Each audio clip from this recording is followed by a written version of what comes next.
Good evening. Welcome to the June 14th, 2022 City Council meeting. I call the meeting to order, and I ask our clerk to give us a roll call, please. Councilmember Ashcraft. Here. Councilmember Chen. Present. Councilmember Griffith. Here. Councilmember Kalani. Present. Councilmember Matucci. Here. Councilmember Walther. Here. Mayor Fury. Here. The council will now recess to closed session to confer with the city manager and city attorney on the agenda matters listed under 14A. Conference with legal counsel, existing litigation. 14B, real property, conference with real property negotiator. 14C, conference with labor negotiator. And 14D, conference with legal counsel, anticipated litigation. Closed session on these matters is authorized by California Government Code Sections 54956.9D1, 54956.8, 54957.6, and 54956.9D2. Mr. City Attorney, I believe we have an additional statement to make. Yes, Your Honor. Under the Brown Act, we're required to make a statement on item 14D, which is anticipated litigation. We have to state the existing facts and circumstances that led us to put that on. And so the statement in compliance with that section is that the Department of Justice, the California Department of Justice, is investigating the patterns and practices of the Torrance Police Department and could potentially file a lawsuit against the city under Civil Code Section 52.3. Thank you. Thank you, and we'll be going into closed session. We will return at 6:30 for open session.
Good evening. Welcome to the Torrance City Council meeting for June 14th, 2022.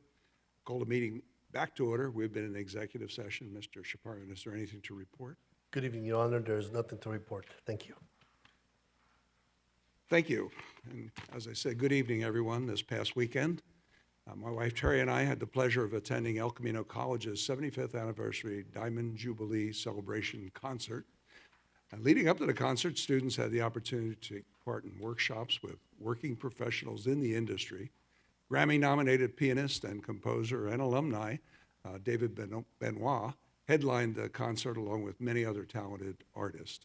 I want to applaud Dr. Joanna Medwar Nashif for her leadership as the director of choral and orchestral activities as she has taken El Camino College's music program to way higher heights. We also attended a special graduation this morning for Torrance Unified School District's Adult Transitional to Life program. This was truly an event close to Terry and my hearts, as many of the staff worked with Terry in special education while she was employed by TUSD. Many of the graduates were, in fact, some of her students when she worked for the district. Education has always been a subject we've held to the highest priority and regard. Here in Torrance, we are so lucky to have a school district that offers these kinds of personalized programs. Students are offered tailored guidance to their unique needs, and that's just the Torrance way.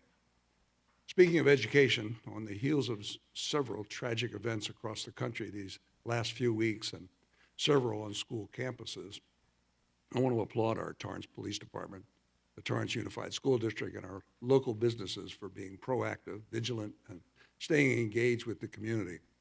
Torrance has a zero-tolerance policy for violence and hate. There is no room for it in this community.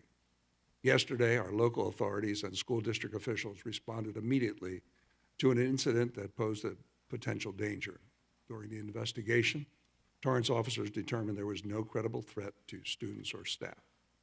The police department encourages the community to remain vigilant of any suspicious activities, and if you see something, say something.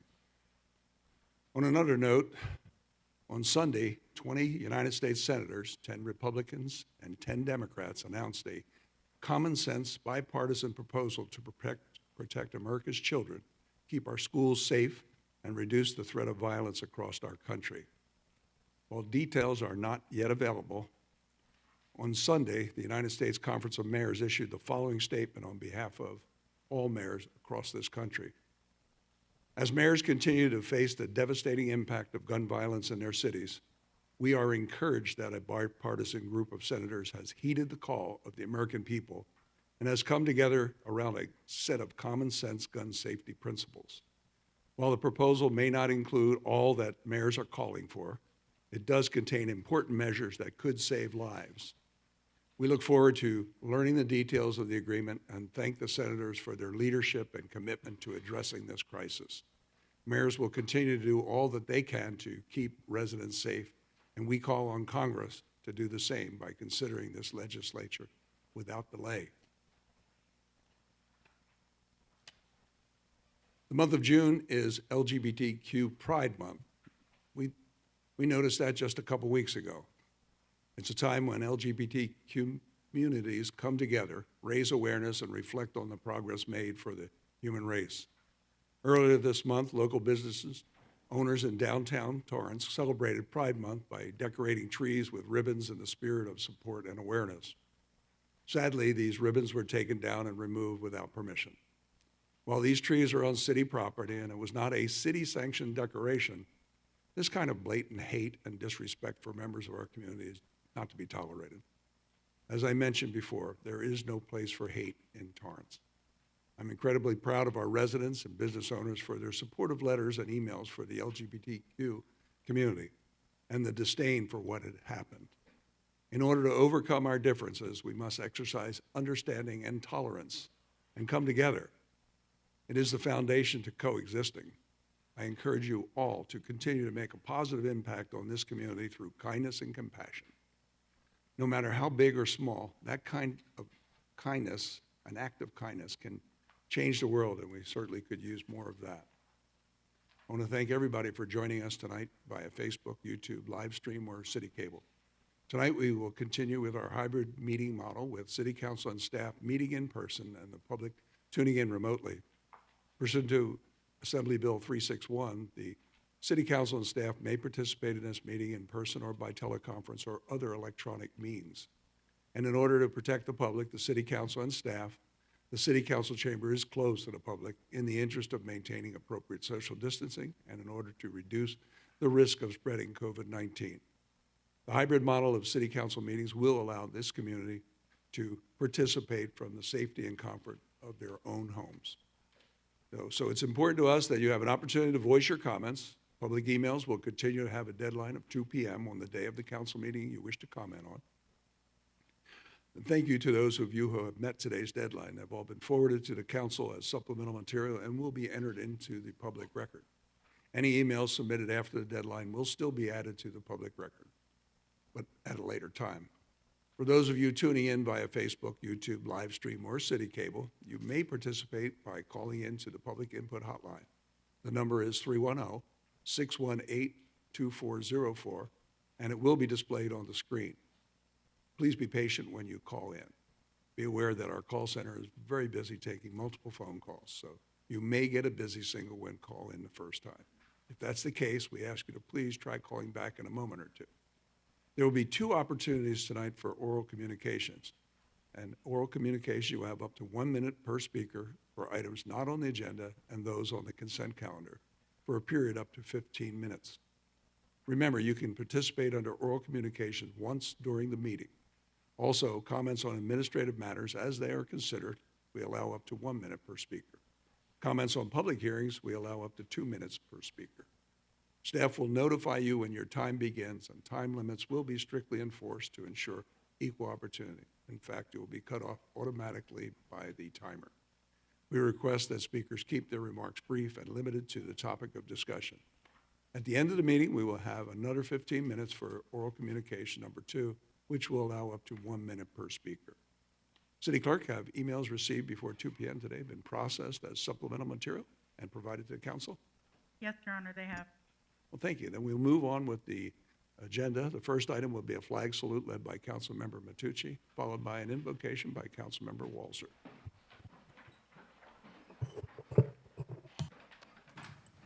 Please join me in saluting our flag. Ready to begin? Pledge allegiance to the flag of the United States of America and to the republic for which it stands, one nation, under God, indivisible, with liberty and justice for all. My guest invocation presenter tonight is well known throughout the community and particularly well known by council members.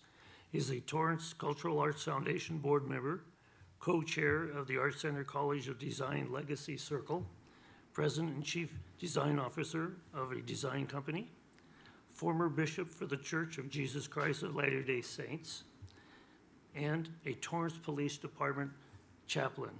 It is with great pleasure that I introduce a 44-year resident of Torrance, husband, father of 4, grandfather of 4, Dan Ashcraft. Thank you, Dan. Hello, thank you very much, Jack. It's an honor to be here tonight. I'd like to invite the audience and all those who are online to take this moment to join me in a word of prayer. Our Father in heaven, tonight we pause to remember Uvalde, and we ask thee to comfort the families of those who have lost their children, and bless us that we will find a path forward to reducing the violence that so many families must endure. We also ask thee to stand with the people of Ukraine and bless them with strength to endure the battle and prevail in their struggle to maintain their liberty, that the nations of this earth may stand firmly united with them in this effort. We give thanks unto thee for the Republic and for this honorable body of elected officials and first responders who dedicate their time in the service of their community and their neighbors. We ask thee, as Isaiah taught, that thee will light and prepare the path for them to overcome the conflicts we face as a community. Teach us to love our neighbor, to put aside our malice, to love family more than money, to love friendship more than popularity, and to love neighbors more than politics, that we as the city of Torrance may be as a people a light unto the world. We ask in thy holy name, amen.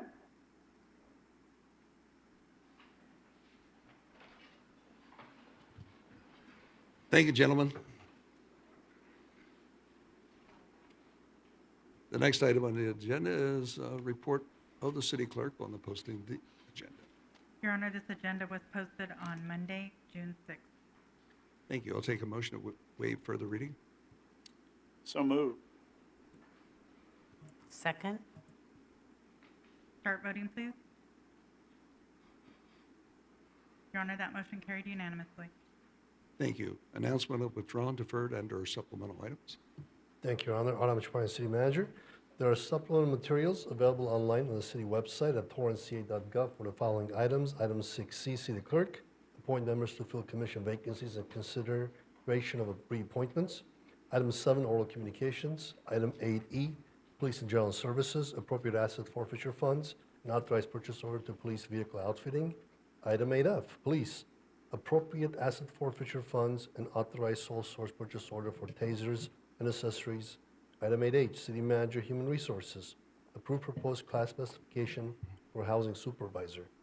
Item 9D, Community Development, discuss and provide direction regarding mobile home rent stabilization ordinance. We also have hearing on item 10A, Public Works, conduct hearing and adopt resolution regarding City of Torrance Lighting District number 99-1, the supplemental material, as well as 10B, Community Development Planning Commission, conduct public hearing on Land Use Study 21-00002, adopt resolution approving housing element update for 6 regional housing needs assessment RENA cycle 2021-2023, and adopt negative declaration EAS 21-00003. And lastly, we do have a supplemental material for agency agenda item number 11, which is public housing agenda agency 6A. Thank you. Thank you. Council committee meetings and announcements. With the concurrence of council, I'd like to request that staff return with an item to subsidize the fees for the use of the Ken Miller Recreation Center on Wednesday, August 17, 2022, for the UCLA Health Science Center's blood drive. We have concurrence. Councilmember Ashcraft. Thank you. Good evening. The City Council ad hoc naming of Public Facilities Committee virtually met on May 25th and reconvened today at 2:30 p.m. The purpose of the meeting was to review, discuss, and recommend an unnamed public facility in honor of former council member Jean Barnett. The committee recommends that the baseball fields at Wilson Park be named in honor of former council member Jean Barnett, an avid baseball player and fan. The recommendation will be presented to City Council at the June 28, 2022 City Council meeting for approval. Thank you. Thank you. We move on to community matters. Item 6A is a resolution. May we have a number and title, please? Yes, Your Honor, this is resolution number 2022-51, a resolution of the City Council of the City of Torrance, California, honoring Lyndall J. Spradlin upon his retirement from the city after 33 years of service.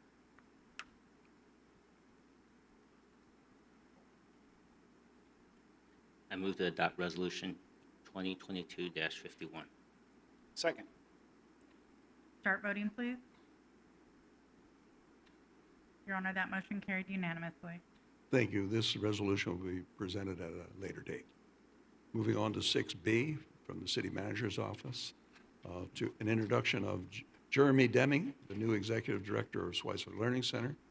At this time, I'd like to take the opportunity to introduce Barbara Graham from the Torrance Refining Company, who will introduce the new Executive Director of the Schweitzer Center. Thank you. Good evening, Honorable Mayor, Council members, city staff, and neighbors. It's wonderful to see all of you there. I wish I could be there in person. I'm happy to share some exciting news with everyone this evening about the special nonprofit we have in the city of Torrance, the Schweitzer Learning Center, and to introduce you to its new executive director, Mr. Jeremy Deming. I'm Barbara Graham, Community Relations Manager at the Torrance Refining Company, and I volunteer at Schweitzer currently as the chair of Schweitzer's Board of Trustees. The Schweitzer Learning Center began as the South Bay Center for Educational Therapy 56 years ago, founded by Dr. Janet Schweitzer, a nationally recognized educator of children with learning disabilities. The center offered innovative educational therapy, and Dr. Schweitzer's program became a groundbreaking model for addressing the psychological health of children to encourage their educational success. And in 1972, the services were expanded to include a nonprofit special education school known today as the Schweitzer Learning Center. It gives me great pleasure tonight to introduce you to Mr. Jeremy Deming, Schweitzer's executive director, who the board hired in February upon the retirement of its previous executive director. Mr. Deming is a certified nonprofit executive and proven leader who has spent more than 20 years dedicated to youth development, having held numerous executive positions in the nonprofit sector nationwide.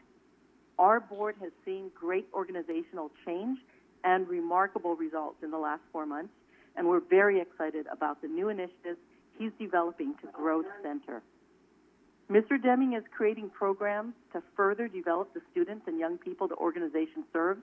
In fact, this week, Mr. Deming announced Schweitzer's new initiative, an enrichment program that will provide additional education in social skills and the arts. He personally made a $1,000 donation as seed funding to create the program, which I then matched, and the Torrance Refining Company donated $10,000.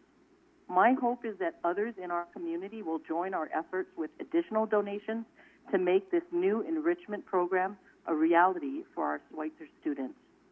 I invite our neighbors to consider offering support in any way they can, whether financially or through volunteerism. We're currently recruiting new board members for the new term beginning July 1st. Please visit Schweitzer's website at www.schweitzercenter.org to learn more about this meaningful work that the organization performs for our young people in our region. And now it's time to introduce Mr. Jeremy Deming. It's my pleasure to turn the microphone over to him. Jeremy, would you like to say a few words? Thank you for the introduction, Barbara. I appreciate your kind words. Sure. As Barbara mentioned, my name is Jeremy Deming. I've been serving as Schweitzer Learning Center's executive director since early February, and I've been very impressed with the city of Torrance and its leadership thus far. I want to first say thank you to Mayor Pat Fury, who I've had the privilege of meeting on a few occasions, and to the Torrance City Council for allowing Barbara and I to speak this evening. Your past support of our organization and the neurodivergent youth that we serve has been so impactful over the years. Moving forward, we will need your continued support to ensure our ongoing success in the Torrance community.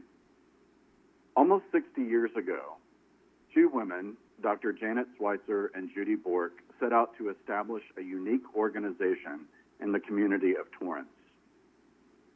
Since Dr. Schweitzer has passed, her legacy has lived on at Schweitzer Learning Center. Our co-founder, Judy Bork, is still very much involved in organizational decision-making and serves as advisor to our board of trustees. She and Dr. Schweitzer always believed that education plus therapy equals a formula for success in working with neurodivergent youth. And guess what?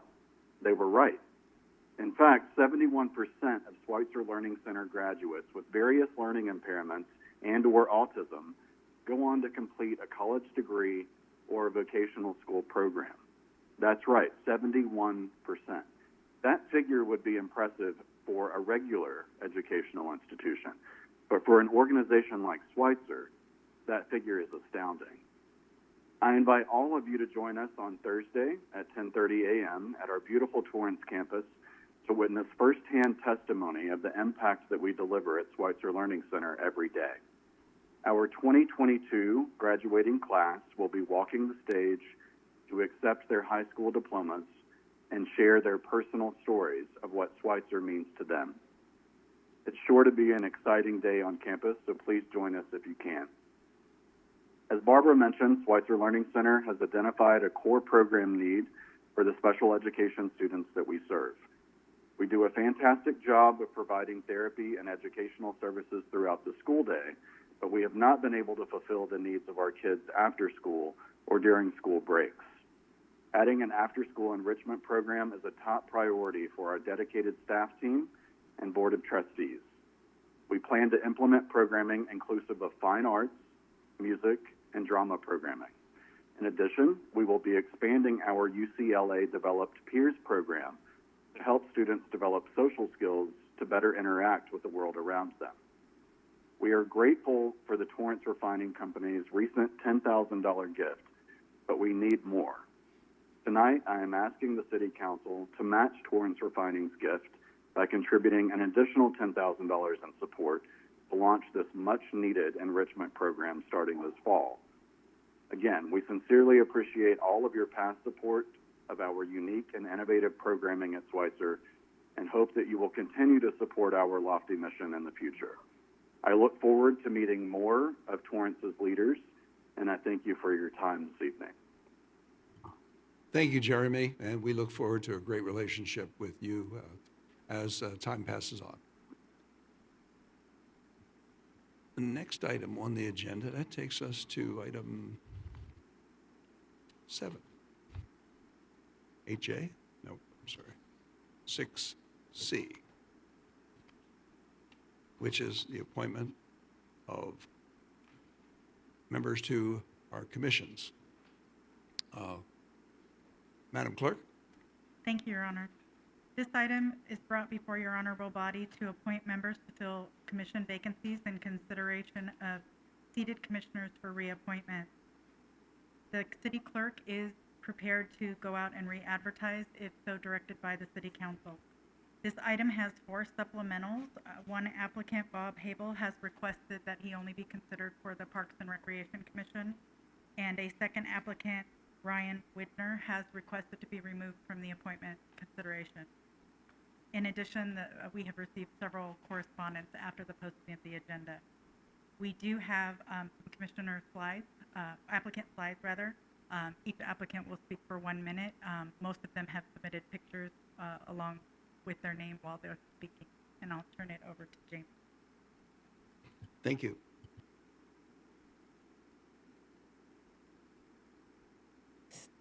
Sandra Bonnet.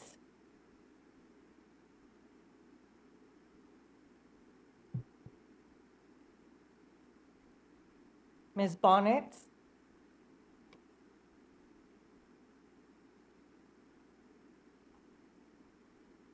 Call center, do we have Sandra Bonnets on the line? This is the call center. I don't see Ms. Bonnet online. Give us a second, please. Thank you. Hello, Ms. Bonnet, you are now unmuted. You may begin. Hello. To clarify my intentions, having been born and raised here, Torrance is paradise to me, and I love it here. I'm applying for commission to contribute in the safekeeping of Torrance being preserved. Throughout California, residents are moving out to more affordable states such as Florida, Texas, because of price hikes across the board: food, housing, taxes, insurance, building, you name it. They're leaving California, but I think Torrance has a lot more to offer. We are no longer protected by the Constitution, rule of law, Bill of Rights, new policies, procedures, and requirements such as lockdowns, masks, open borders, sanctuary cities, no ID required to vote, no longer energy-dependent country relying on our own natural resources. Therefore, I'm applying for commission to be a part of the safekeeping, economic growth, and preservation of my hometown, which I love, called Paradise. I think that the commissions are contingent upon therefore feel because of my broad interest, experience, and qualifications, I would accept and be honored by being appointed to any commission. Thank you for your time. I really appreciate you.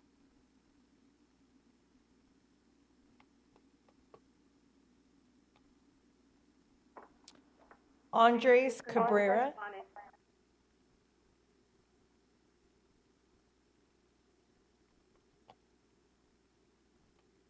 Call center, do we have Andres Cabrera on the line? 1 second, please. Hear me. Andreas, you are now unmuted. You may begin. Hi. First of all, thank you to the City Council and to the Mayor for this opportunity. I am here today to speak about the Cultural Arts Commission. I first want to congratulate the city on all the great things that you have done for for citizens in the city to this point.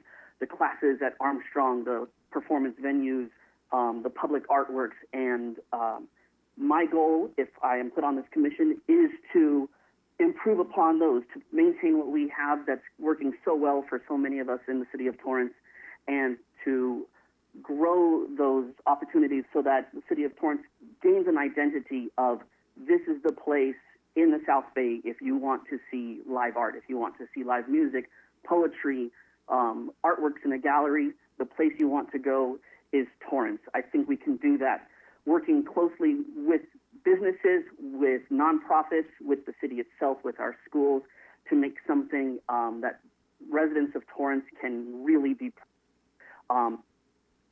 Mayor, that person was muted because their time was up.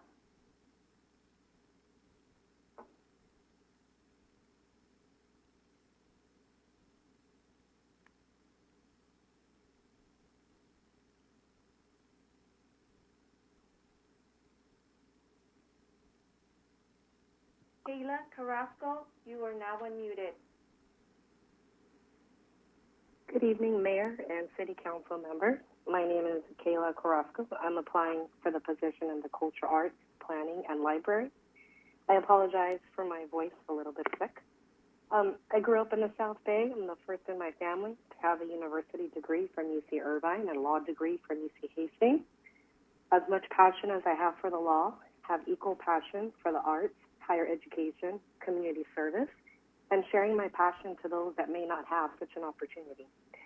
I am a dance enthusiast and created the first youth ballet program at the Gardena Carson YMCA. Dance brings so much value, not only through exercise and wellness, but teaches discipline, teamwork, and creativity. And I would love to bring that to Torrance. I also work full-time as a paralegal and believe my skills in legal research, writing, and analysis will greatly contribute to any position. I have always been involved in service to my community, and I thank the City of Torrance for this opportunity. Thank you.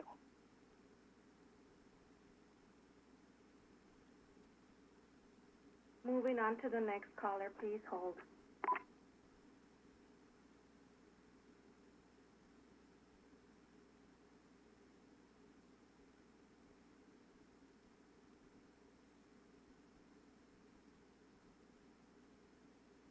Mr. Chef Kraft, you are now unmuted. Your 1 minute starts now.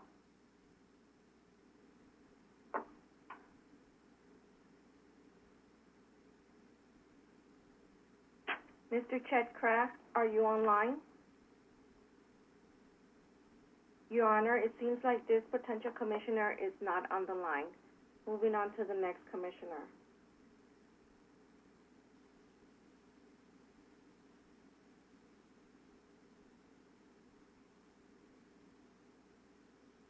Ms. Ghislaine Davis, are you on the line?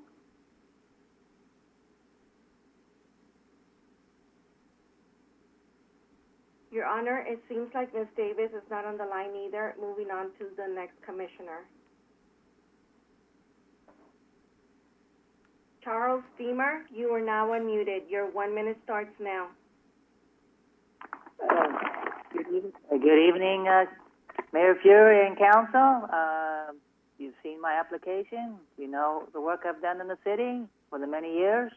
I would appreciate to be given the opportunity to continue work into the future. And that is all I have to say. Moving on to the next commissioner. Mr. Jim Gates, you are now unmuted. Your 1 minute starts now. Good evening, Mayor and Council members. My name is Jim Gates. I'm applying for Airport Commission appointment.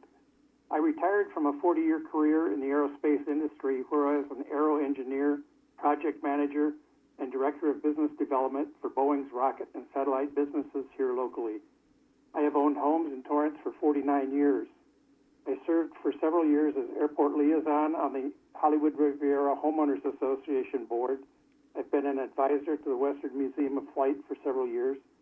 I organized the Collins Foundation World War II aircraft visits for 5 years and served on the Airport Commission 2004 to 2008. I've attended almost every Airport Commission meeting since then. I'm currently leading the Torrance chapter of the California Disaster Airlift Response Team, called CalDART. I've also been a pilot for 62 years. As both a homeowner and an airport user, I believe I can bring a data-driven analytical approach to events. Mayor, that commissioner was muted because his minute was up. Moving on to the next commissioner. Jack Gong, you are now unmuted. Your 1 minute starts now. Honorable Mayor and members of City Council, I am Jack Gong, a Torrance Airport Commissioner since 2018. It will be my honor to have the opportunity to serve the community for the coming 4 years. Under your strong leadership, the airport operation numbers have increased significantly comparing to last year. I will continue proactively listening to residents, applying professional engineering knowledge and skills to the Commission, and advising the City Council for the best interest of the residents. Thank you. Your Honor, moving on to the next commissioner. Mr. Robert Hable, you are muted. Your 1 minute starts now. Good evening, Mayor Fury and other members of the City Council and staff. My name is Bob Hable, and I would like to serve on the Parks and Recreation Commission. I was on the Traffic Commission for 8 years. I think we did some good things regarding traffic calming and speed limits, increasing or decreasing based on the traffic needs. I would like to bring this same passion to the Parks and Recreation Commission and continue to make our parks the gem of Torrance. I hope to get your vote for this commission. Thank you very much.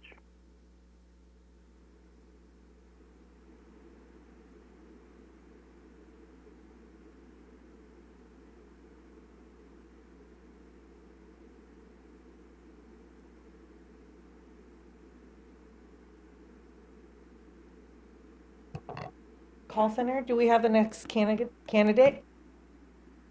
Jean Higginbotham, you are now unmuted. Your 1 minute starts now.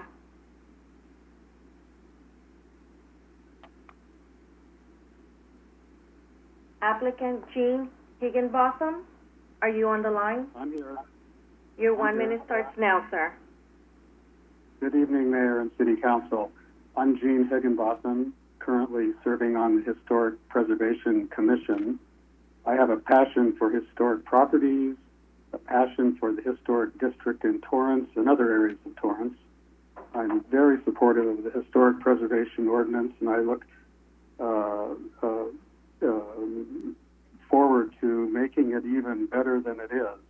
I'm challenged to support and encourage anyone to restore, repurpose, or reimagine the possibilities of historic properties. I would love very much to continue serving on the commission. Thank you very much.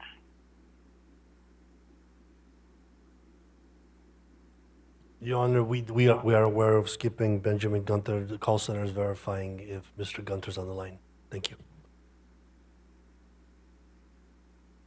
Applicant Benjamin Gunter, you're now unmuted. Your 1 minute starts now. Thank you. Honorable Mayor, members of the Council, and Madam Clerk, thank you all for allowing me the opportunity to speak. My name is Ben Gunter. I'm a small business owner, and I've lived in the South Bay for 6 years, been a resident of Torrance District 3 for 3 years. I'm here to ask for your consideration for any of 3 commissions: library, planning, or traffic. For 2 years, I've been the owner of several small independent bookstores in the South Bay. Small bookstores and libraries serve different purposes to the same community, and a strong literary community depends on both to survive. As a library commissioner, I think I could bring a unique perspective to the table and support the goals of the City of Torrance. With regard to planning and traffic commissions, I would draw upon my decade of experience as a research scientist. I know how hard the tasks of these commissions are. I'd approach every problem with an unbiased, thorough, and quantitative methodology. Again, thank you all for your consideration. I'm excited about any of them. Your Honor, moving on to the next applicant. Mary Heilman, you are now unmuted. Your 1 minute starts now. Good evening, Mayor Fury and council members. My first term on the Commission of Aging has been very rewarding, and I am currently serving as the Commission's Vice Chairperson. Affordable housing remains a concern, and the Commission has had several discussions and speakers on this subject. I would like to remain on the Commission for a second term as we continue to explore opportunities to serve our senior citizens. Thank you. Moving on to the next applicant. Estella Hill, you are now unmuted. Your 1 minute starts now. Good evening, Mayor and City Council. My name is Estella Hill. I've been a Torrance resident since April 2021. My husband, children, and I are very proud to live here. A little bit about me. I love people and enjoy helping others. I've been in civil service for 17 years. 15 of those years were in code enforcement for the cities of Inglewood, Hermosa Beach, as well as LA County. I'm very passionate about code enforcement and have always stressed the importance of the broken window theory. In 2017, I was elected Board of Director representing code enforcement officers in LA County for the California Association of Code Enforcement Officers and was also an instructor. In 2019, I took all my investigative experience in regulatory enforcement and applied it to being a special investigator for the state of California Department of Consumer Affairs Nursing Board. I investigate allegations of negligence and incompetence related to patient harm and death. My years of training and experience has taught me how to conduct research, solve problems by thinking outside the box, and collect and analyze facts. Most importantly, having the ability to effectively communicate and collaborate with others. Thank you so much for your time and consideration. Your Honor, moving on to the next applicant.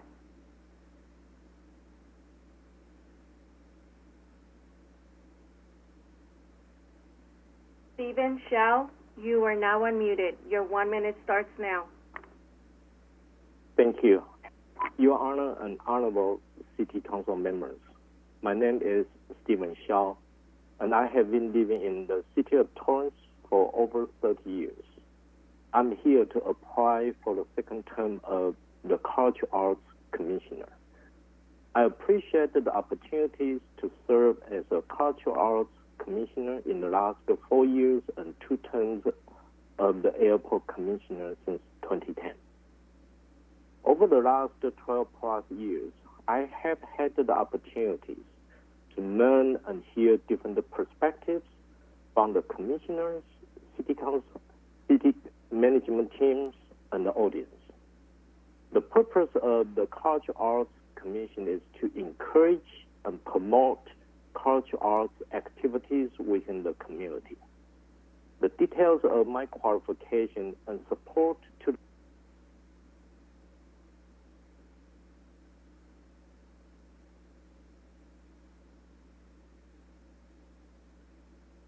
Your Honor, that applicant was muted because their minute was up. Moving on to the next applicant. Ms. Elise Inamura was unable to call in. Moving on to the next applicant.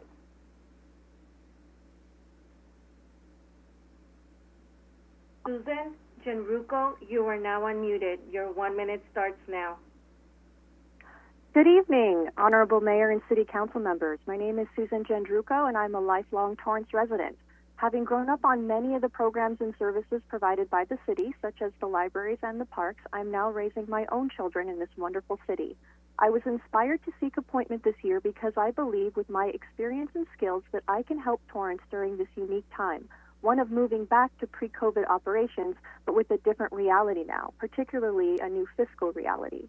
Over the years, I have been involved with a number of nonprofits and youth activities and have for the past 6 years been heavily involved with my children's elementary school PTA, including this past year as president. I have a bachelor's degree in biology with a minor in political science and business, and I have over 22 years of military service in the Army National Guard. Thank you very much for the opportunity to speak this evening, and I thank you for your consideration. Your Honor, moving on to the next applicant. Stephen Lace, you are now unmuted. Your 1 minute starts now. Good evening, Mayor and City Council members. My name's Stephen Lays. I'm currently on the Social Services Commission, and I am up for reappointment. During my times as a Social Services Commissioner, I've chaired the commission for 1 year. I've emceed one Veterans Day lunch, participated in all the yearly homeless counts, and been on Torrance TV to promote the yearly homeless count. I would very much appreciate reappointment to this commission. Thank you. Your Honor, moving on to the next applicant. Laura Loans, you are now unmuted. Your 1 minute starts now.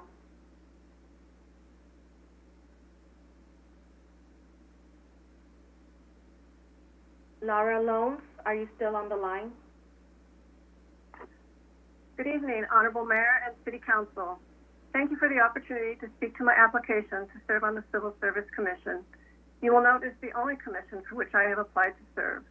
Though I have an interest in the subject matter of many of the other commissions, I have chosen to focus my energy and time in developing an application for the commission that is my primary goal, the commission that I have the most relevant experience, and the commission in which 2 of my 3 references have direct experience working with me and could speak to my capacity to make an immediate contribution. In reviewing my application, you will notice that I retired from the City of Torrance in 2013 after working for 5 years as the Civil Service Manager. As such, I have an excellent understanding of the Commission's roles and the demands that a Civil Service Commissioner faces. Prior to my appointment as Civil Service Manager, I worked in local government finance, beginning my career as a cashier at the City of El Segundo, and working for 15 years to attain the position of Senior Accountant at the City of Torrance. Simply put, I believe in government and in working towards the betterment of the Torrance community. Your Honor, that applicant was muted because their 1 minute was up. Moving on to the next applicant.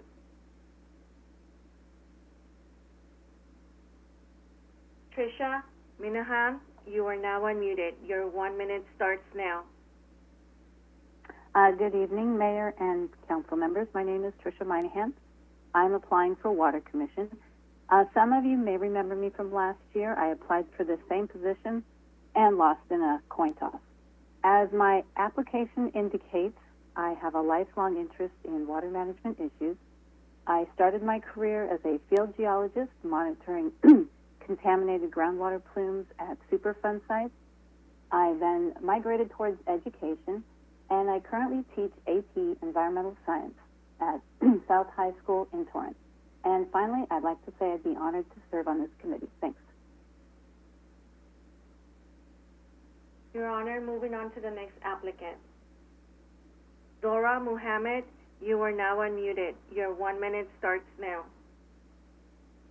Good evening, Honorable Mayor and members of the City Council. It is with great enthusiasm that I submit my application for the reappointment to the Parks and Recreation Commission. I have over 10 years of experience in the field of public and private accounting. And as a former accountant for the City of Torrance, I fully understand the fiscal matters pertaining to our parks and recreational activities. Further, I have a strong history of community service in Torrance and would like to continue to contribute to our city by serving on this commission again. Lastly, I have a young daughter and enjoy visiting many of our parks. Thus, a vested interest in ensuring our parks are kept clean, maintained, and safe. Once again, I appreciate your consideration of my application and look forward to your support. Thank you. Your Honor, moving on to the next applicant. Theo Muo, you are now unmuted. Your 1 minute starts now.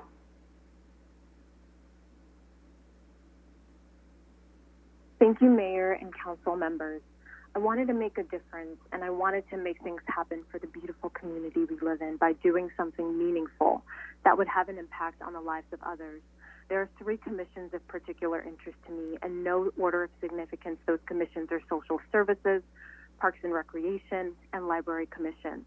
social services because I deeply cherish our elderly and vulnerable demographics, parks and recreation because I'd like to collaborate with staff and council to navigate ways to emerge into a post-pandemic era, and optimize the programs we have available to our citizens.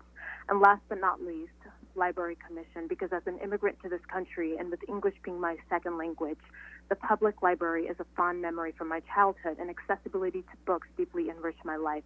In this same way, I would like to give back to our community by volunteering my skills to keep our public libraries operationally sound and explore ways to drive. Your Honor, that applicant was muted because their 1 minute was up. Moving on to the next applicant.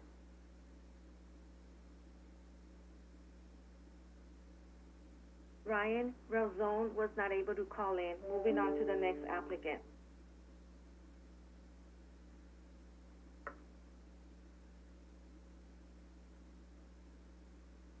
Applicant Arthur Shopper, you are now unmuted. Your 1 minute starts now. Thank you, Torrance City Council, for your time. My name is Arthur Shopper, a longtime resident here in the city. I was born here, too. I am interested in the Library Commission because I care very much about the library. It's a very important service in the community. The Parks and Rec Commission because I enjoy the parks, and I've helped to contribute a little bit to report vandalism issues or graffiti issues. And I also care about the Social Services Commission because I'm concerned about the well-being of our veterans as well as the homelessness issue. I am interested in any opportunity to serve on any commission that you see fit, not merely the three which I listed. I care about the city. I would like the opportunity to volunteer my time to serve the city and its residents. I feel that an advisory position on a commission is a great opportunity. I hope for your support. I've enjoyed my relationships with a number of staff in the city, and I look forward to working with them further. Thank you for your time, and I hope for your support. Your Honor, moving on to the next applicant.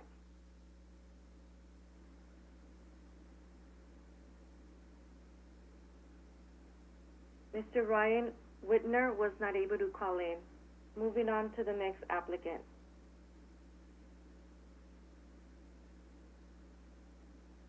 Tony Ye, you are now unmuted.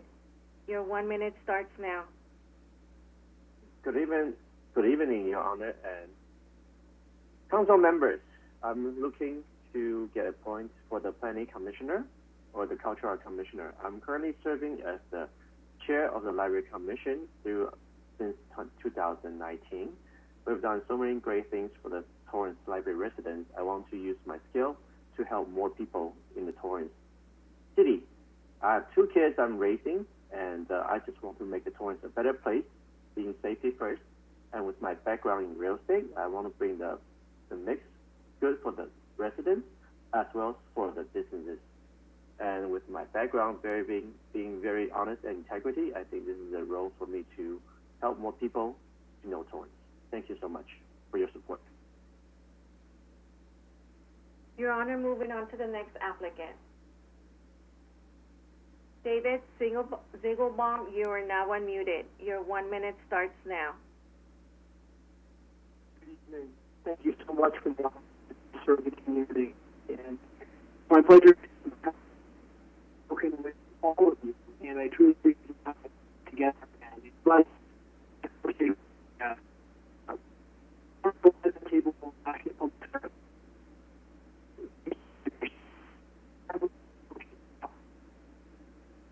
I love it so much.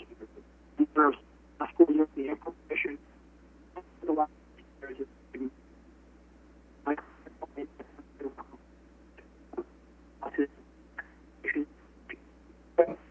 Mr. Ziegelbaum, your audio is not coming through. Can you call back?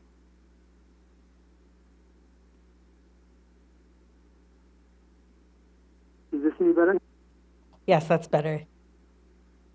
Okay, let me try this. All right, so Mr. Ziegelbaum, we'll give you 1 minute to start again since we weren't able to hear the beginning of your statement. Thank you. All right.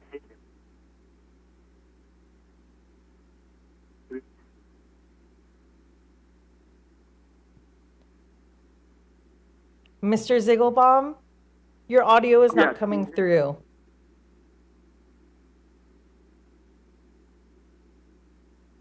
hear me? Yes, we can hear Hello? you. Okay, I'm so sorry for the technical difficulties. I'll try in less than a minute of it. So, thank you so much for the opportunity of being here. Thank you so much for the time that you've taken to Mr. Ziegelbaum, you're still breaking up. Can you call back from a landline? Oh,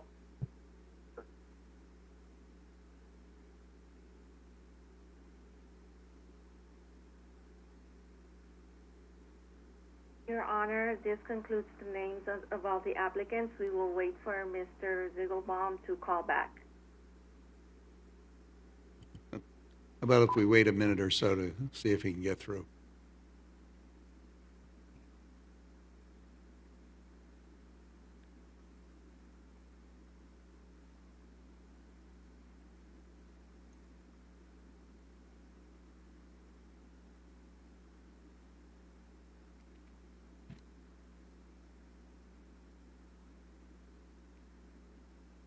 hello?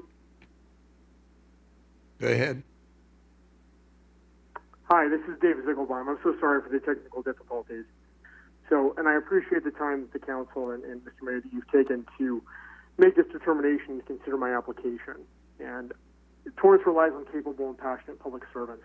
And thank you all for your service to your community. I've had the pleasure of meeting and speaking with all of you, and I truly appreciate the time that we've spent together and the conversations that we've had.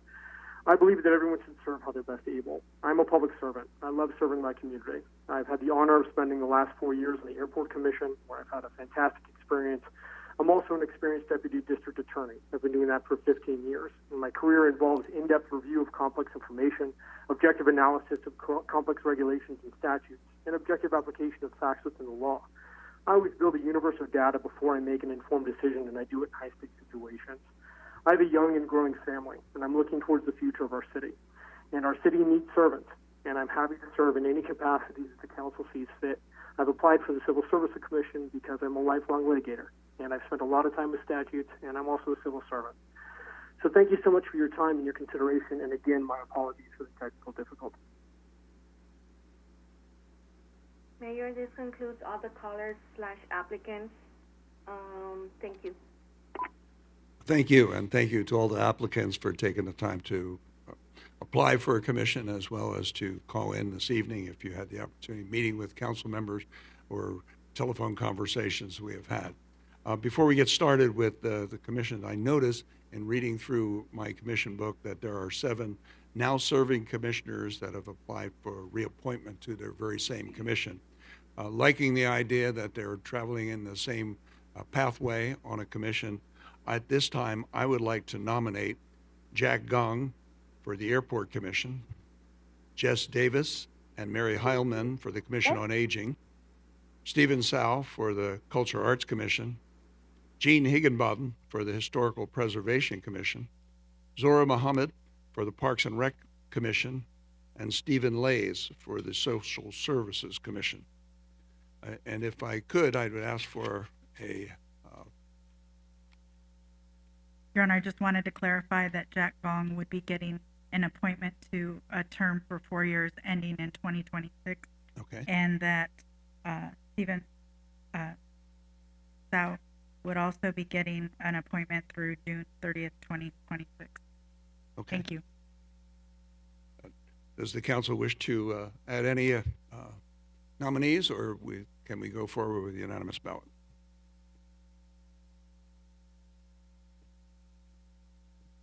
Councilmember Ashcraft. I move that we go forward with the unanimous ballot that you just suggested. I'd second that. Start voting, please.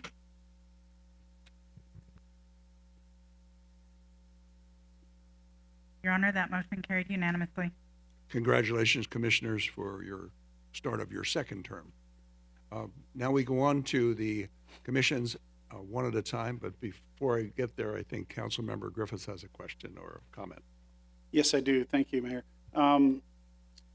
Unfortunately, there's 3 commissions after the appointment of the incumbents that unfortunately don't have enough applicants, in my opinion, to provide the council with a choice.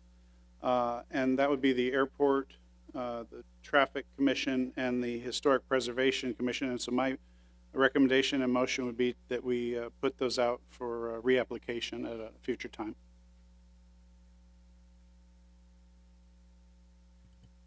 Do we have a second? I'll second.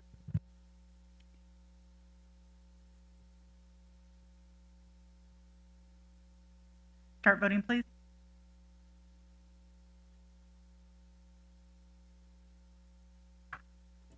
Councilmember Walter.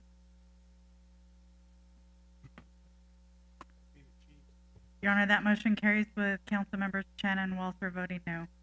Thank you. And we move on, and we will re-advertise for the Airport Commission, the Traffic Commission, and the Historical Preservation Commission, and in any other commissions that come up in the next day or two or month that are needing a vacancy. And we move on to the very first one, will be the Civil Service Commission. And would you read the people who have applied for that? Yes, Your Honor. Sandra Bonnet, Laura Lones, Ryan Razan, David Zickelbaum. Do we have any nominations? Councilmember Griffiths. Mr. Zickelbaum. Councilmember Chen. Sandra Bonnet.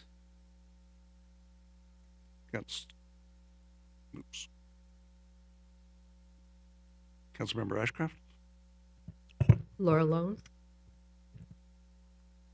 So we have three candidates? Yes, Your Honor. And we're voting for one. Yes. Councilmember Ashcraft. Laura Lones. Councilmember Chen. Sandra Bonnet. Councilmember Griffith. Mr. Zickelbaum. Councilmember Kalani. Mr. Zickelbaum. Councilmember Matucci. Sandra Bonnet. Councilmember Walter. David Zickelbaum. Mayor Curie. David Zickelbaum. Your Honor, David Zickelbaum is the appointment to civil service. Thank you. We go on to the Cultural Arts Commission. This is for 2 seats. Take nominations from the floor.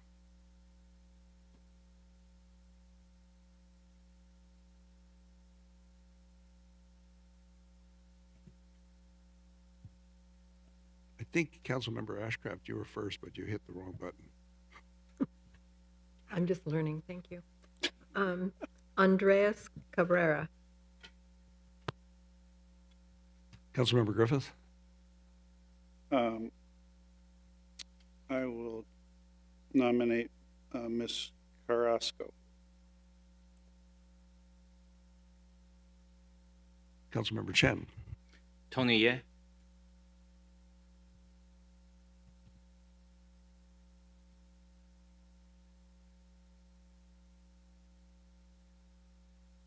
I have Cabrera, Carrasco, and Tony Ye. Any other nominations? If not, we'll take a vote, and we each vote for 2. Councilmember Chen. Sandra Bonnet and Tony Ye. He wasn't nominated.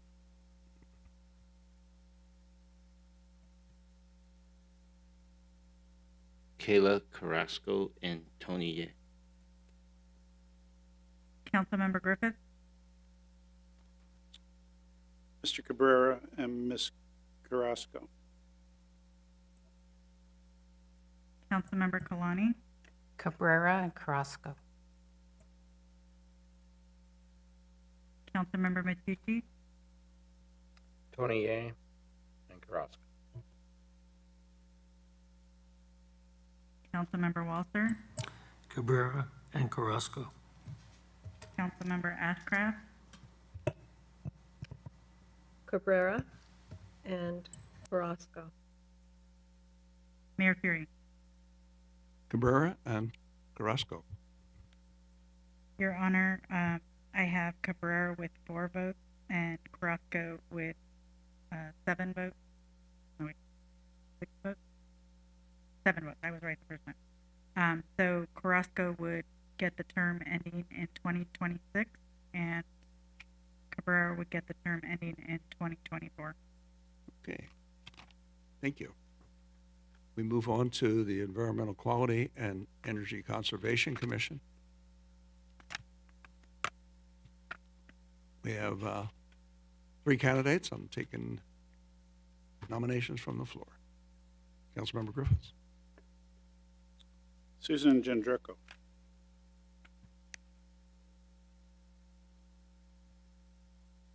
Councilmember Ashcraft. Ryan Rawson. Councilmember Chen. Estella Hill.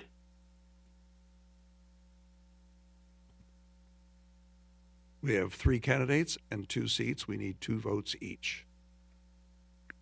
Councilmember Griffith, Ms. Jandrico and Ms. Hill.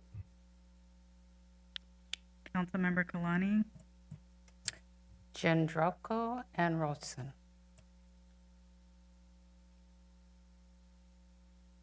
Councilmember Matucci, Jandrico and Hill. Councilmember Walter, Hill and Jandrico.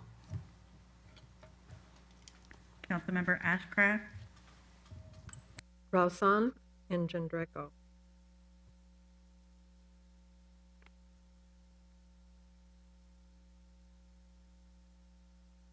Councilmember Chen, Estella Hill and Susan Jandrico.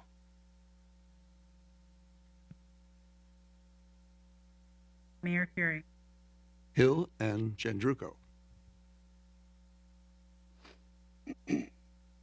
Your Honor, I have Jandrico with 7 and Hill with 5, and both those terms end in 2026. Thank you. We move to the Library Commission.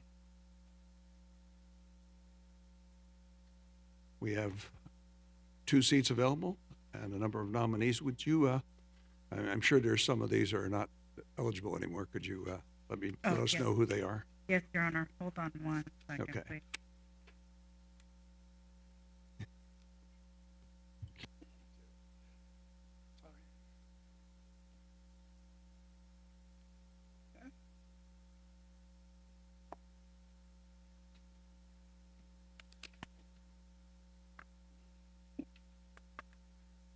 Okay, Your Honor. I believe I have it correct this time.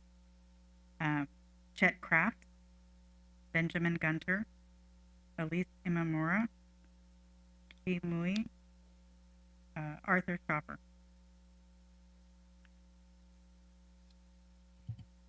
Councilmember Griffiths. Ms. Muo. We have 2.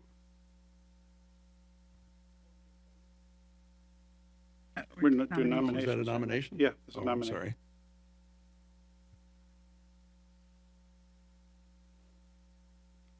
Councilmember Chen. Benjamin Gunter. Councilmember Kalani. Sorry, Ms. Imamura.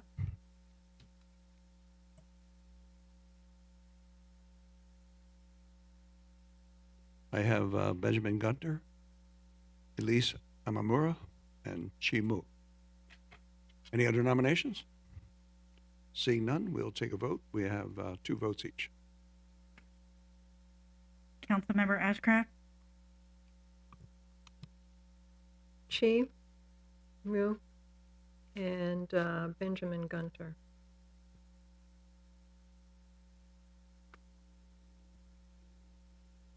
Councilmember Chen, Benjamin Gunter and Chi Mu.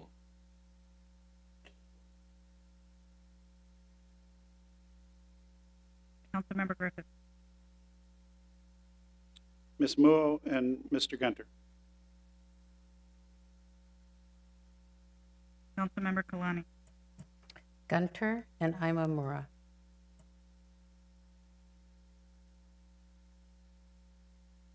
Councilmember Matucci, Moving Gunter.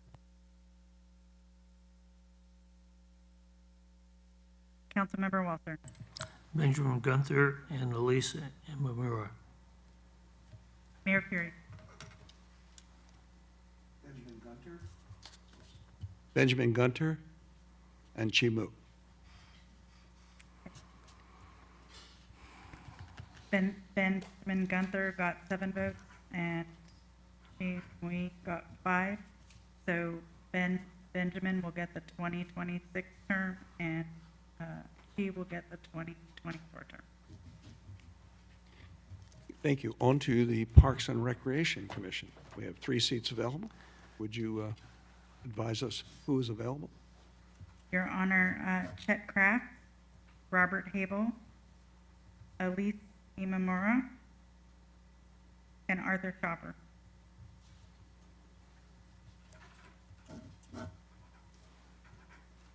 Councilmember Kalani? Robert Habel, Councilmember Griffiths? Ms. Imamura. Councilmember Ashcraft?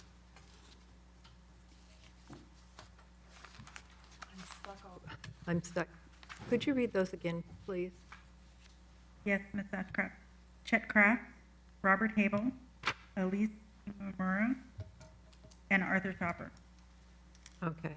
And we already have Chet Kraft nominated? No. Okay, I nominate him. Councilmember Matucci? I nominate Arthur Schopper.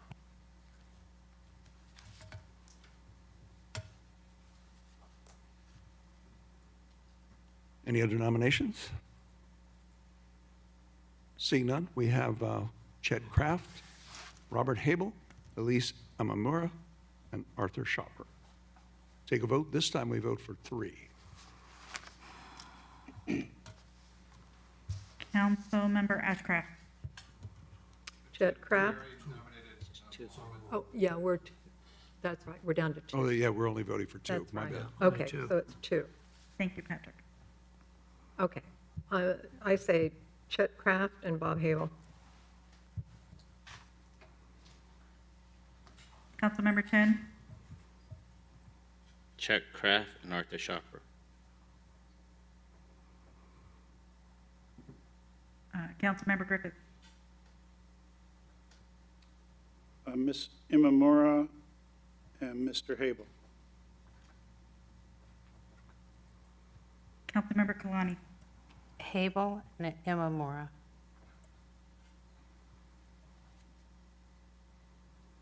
Councilmember Matucci. Chet Kraft and Arthur Schopper. Councilmember Walter.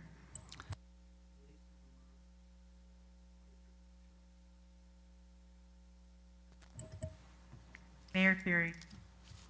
Bob Habel and Elise, Chet Kraft.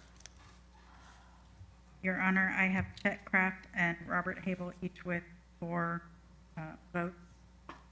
The terms are off by 1 year. Since this is not live and I can't flip a coin. Well, even well, when we are live, you can't flip a coin. We know that. The mayor's coin is very heavy to flip. If you let me flip a quarter, I could do it. Don't carry change. You gotta go with the big one. All right, are you gonna call it? Seal is heads. But who does it go to? I will say heads for Mr. Kraft and tails for Mr. Habel. And the seal is heads? Seal is heads. Okay. I need to flip it so the attorney can see it. Yeah. Terrible. I mentioned she can't flip a coin. Chet Kraft has the term through 26, and Mr. Habel. We're going to have to find a different coin or something. This is. I don't think it's the coin. Flipping coins was not in the job description, Your Honor. Other duties as assigned. Okay, so Chet Kraft will be 2026, and Robert Habel will be 2025. That's it. Okay, we move on to the Planning Commission. I hope I don't have to toss another coin. Your Honor, give me one moment to Yes, update the ma'am. list, please. Take your time.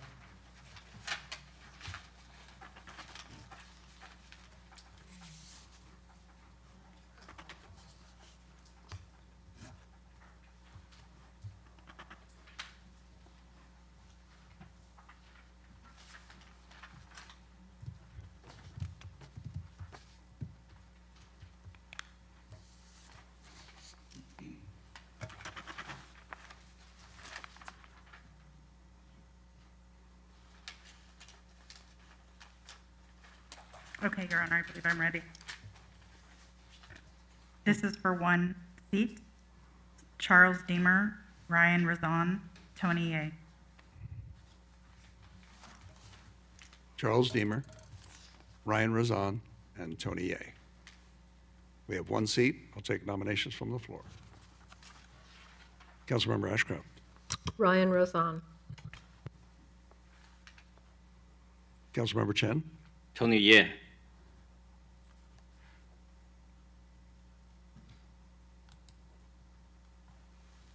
Councilmember Walzer. Charles Deemer.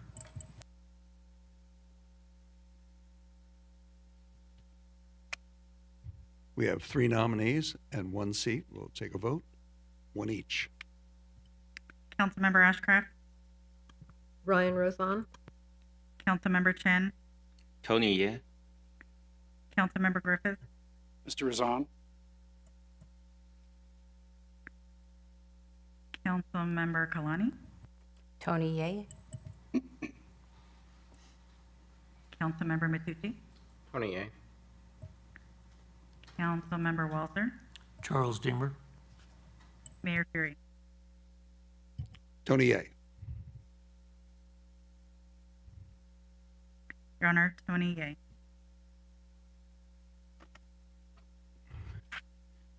Social Services Commission is finished. Traffic Commission we've pulled. We go on to the Water Commission. Could you tell us who's available? One moment, Your Honor.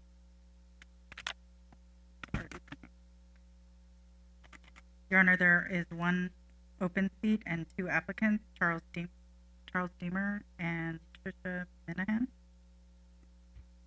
Okay, we take nominations from the floor. Councilmember Chen.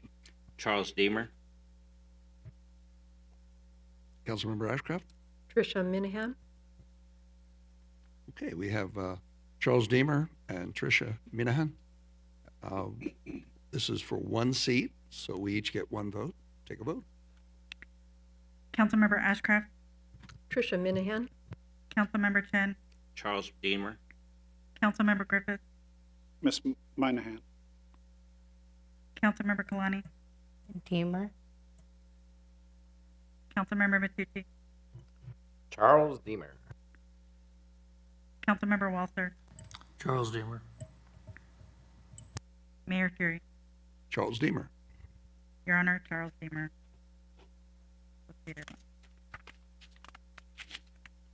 So we have completed the appointments.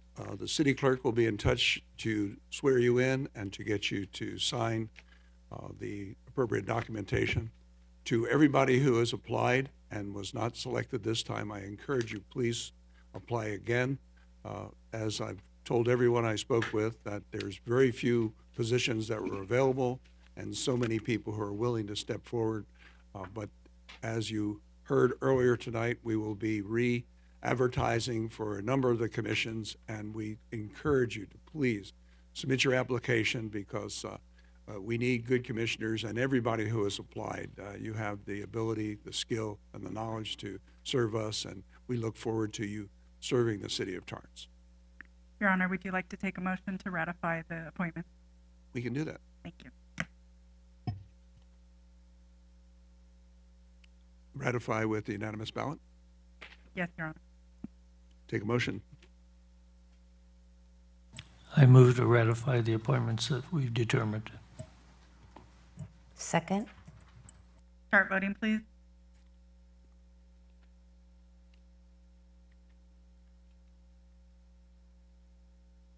Your Honor, that motion carried unanimously. Thank you. Thank you. Thank you for your hard work. I know the commission appointments is a busy week or 2 weeks in the clerk's office, and you did a great job, especially with all the updates that kept coming in. Next item on the agenda is our oral communication number 1, which is limited to a 15-minute period of time. This portion of the meeting is reserved for comments on items under the consent calendar or items that are not on the agenda. Under the Ralph M. Brown Act, City Council cannot act on items raised during public comment, but may respond briefly to statements made or questions posed, request clarification, or refer the item to staff. Speakers under orals are limited to either oral communication 1 at this time or oral communication number 2 at the end of our meeting, and in any event, no longer than 1 minute per speaker. To the call center, do we have people who signed up? Calls now.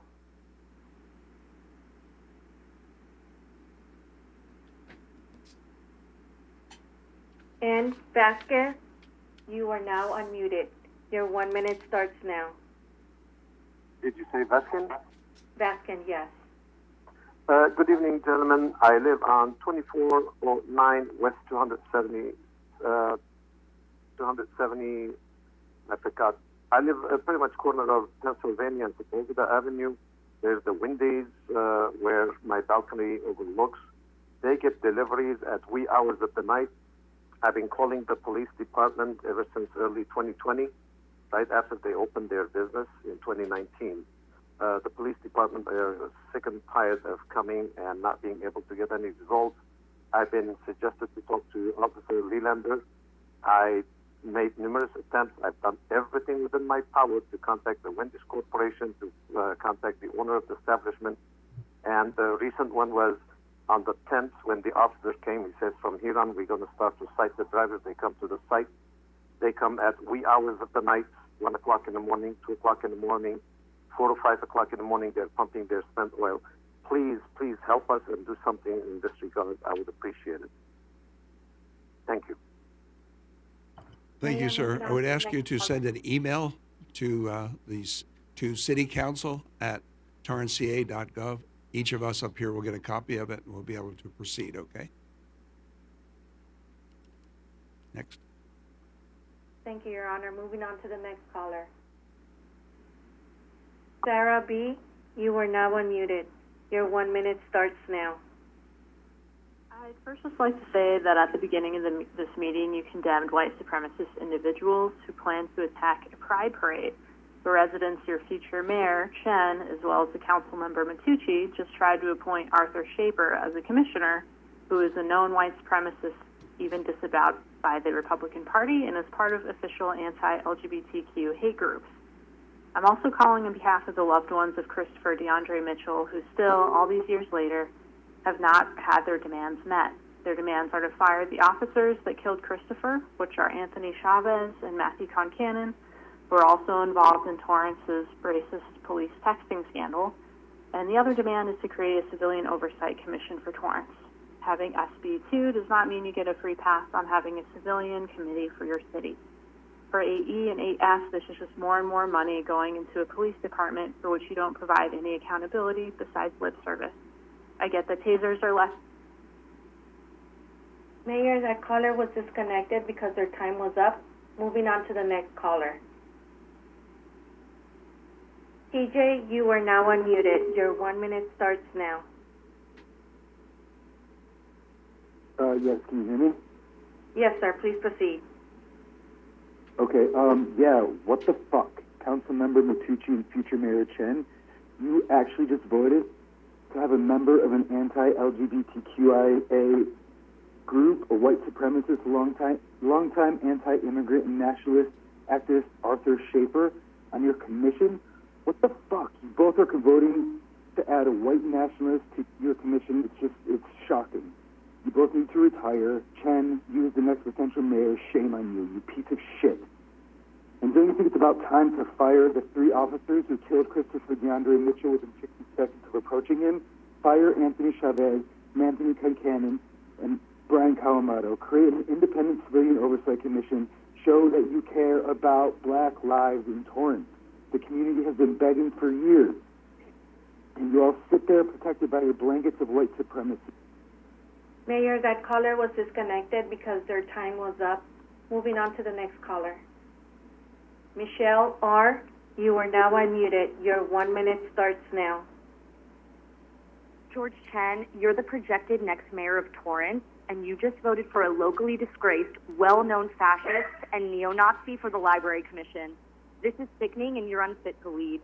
I'm calling in solidarity with the family of Christopher DeAndre Mitchell to demand that you listen to the voices of families whose loved ones were stolen by police murder and establish an independent civilian oversight commission to investigate police misconduct, brutality, and the racist, anti-Semitic, queer-phobic, toxic culture of the Torrance Police Department.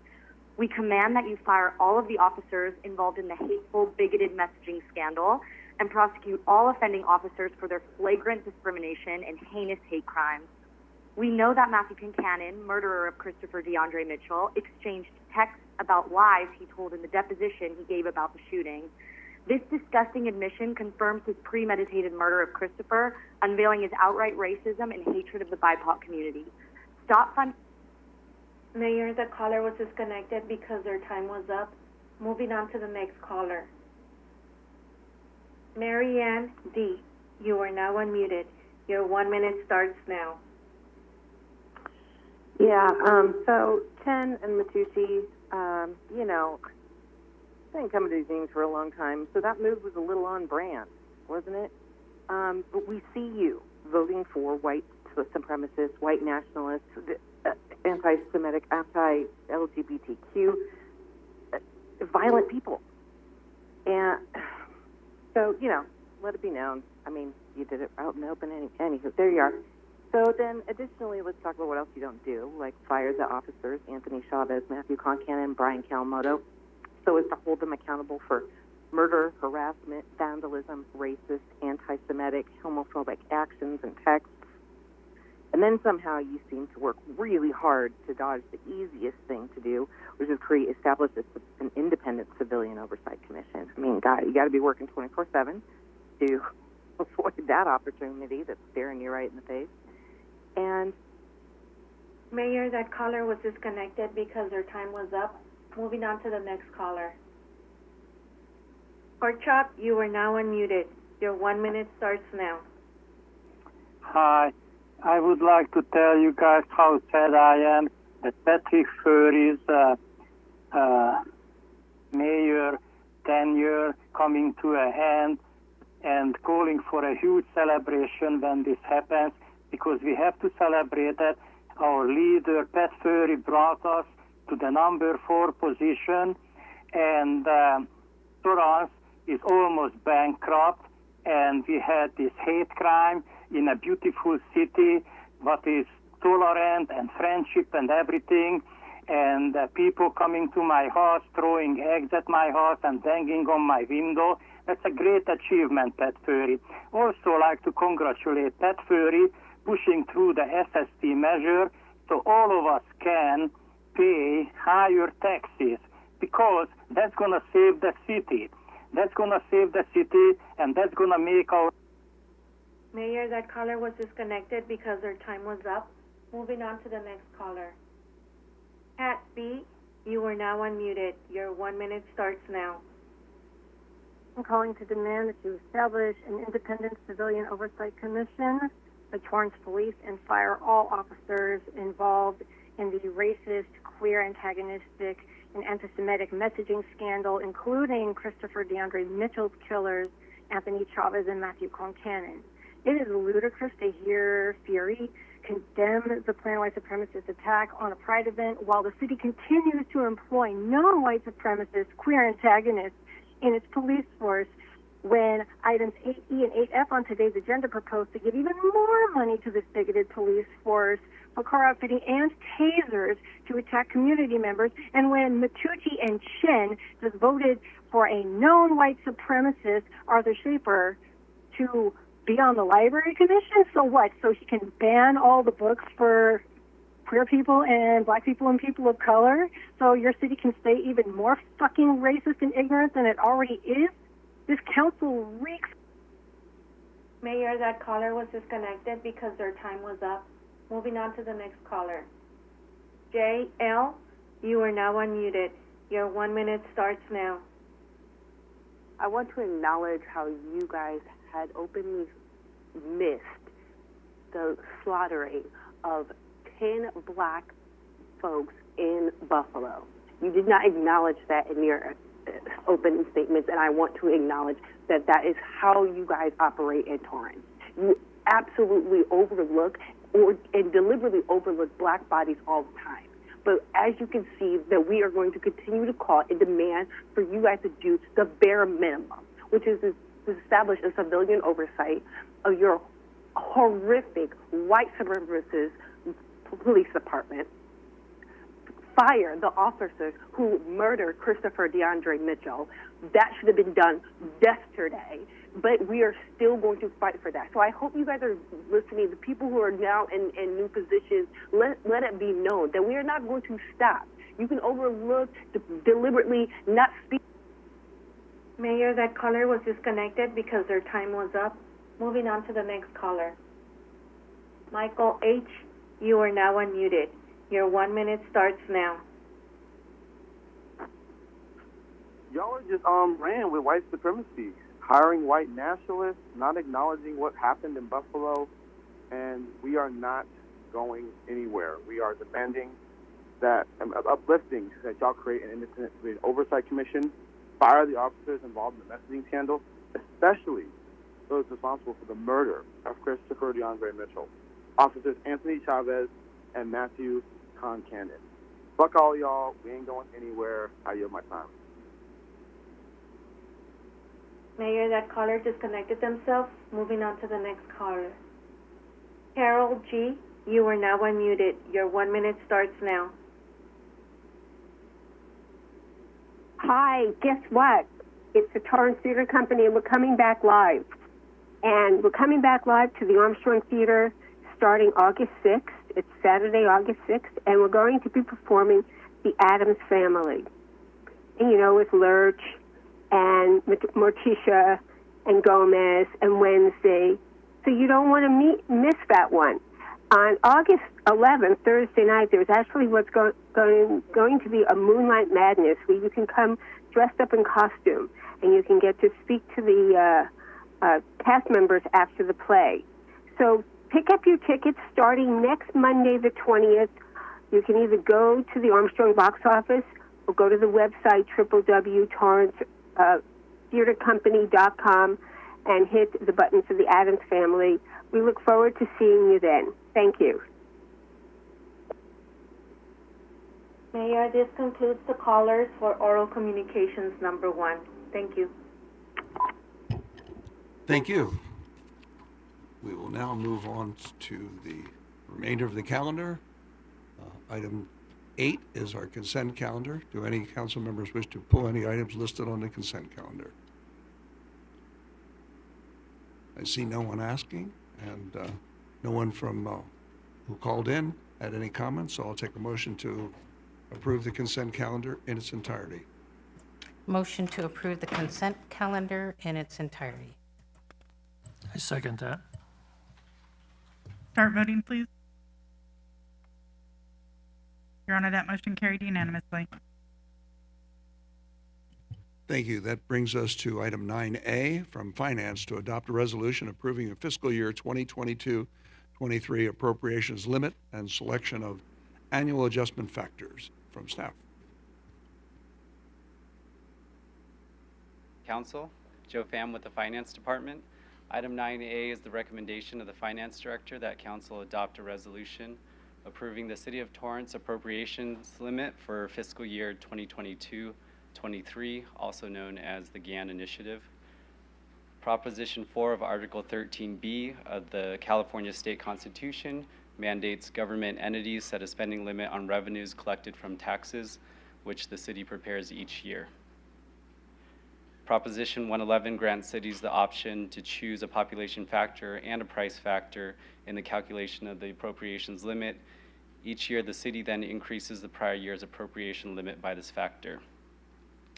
Using the percentage change in the county's population growth and percentage change in California per capita income results in an appropriations limit of $4,338,000,000 for fiscal year 2022-23. Total appropriations subject to limitation is $163.7 million, placing the city $4.2 billion below the fiscal year 2023 limitation. In compliance with the legislation, staff made the documentation used in calculating this new limit available to the public through the city clerk's office 15 days prior to tonight. Staff is available for any questions. Thank you very much. Are there any questions from the council? I see none. Has any member of the public called in?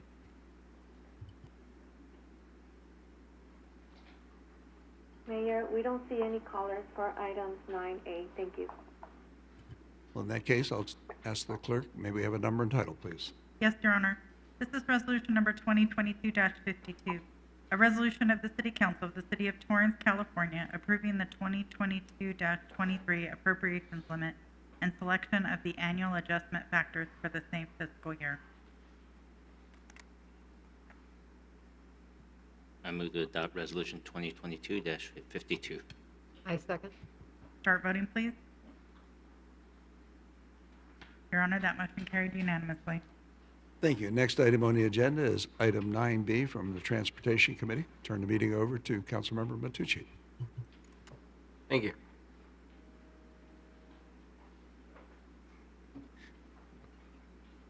This is a recommendation by the Transportation Committee that the City Council accept and file the meeting report of May 24th, 2022, and approve the recommended service changes by the Torrance Transit Department for summer of 2022.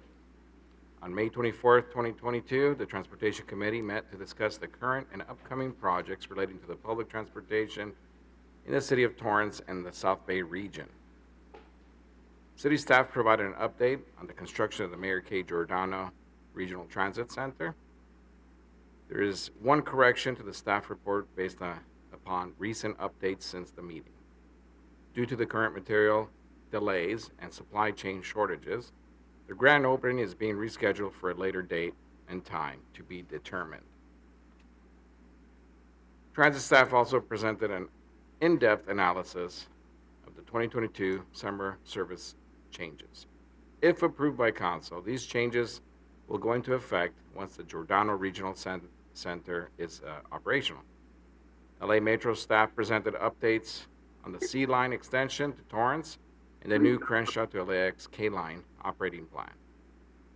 The Transportation Committee requested staff to develop an advocacy plan to help engage Torrance residents.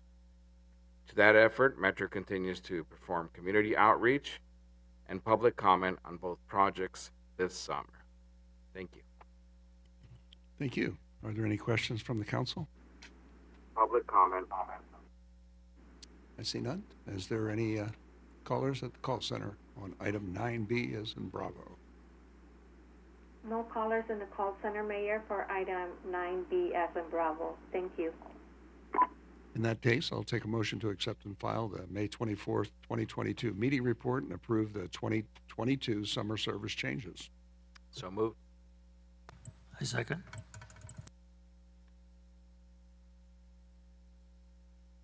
Start voting, please. Your Honor, that motion carried unanimously. Thank you. Next item is item 9C, like in Charlie, from the City Manager's Office to approve a side letter agreement between Torrance Professional and Supervisor Association and the management for Public Works Supervisor Premium. From staff. Good evening, Mayor and Council. Jamie Lay, City Manager's Office. Item 9C is a recommendation of the City Manager that City Council approve the side letter agreement between Torrance Professional and Supervisory Association and management in the amount of $19,530 annually, which adds a 15% premium pay for the Public Works Supervisor of the Public Works Department, who is assigned to provide required entry-level driver training to comply with federal and state regulation. Staff is available for questions. Thank you. Are there any questions from the council? I see none. Is there anyone in the call center on item 9C as in Charlie? Mayor, I don't see any callers for item 9C as in Charlie. Thank you.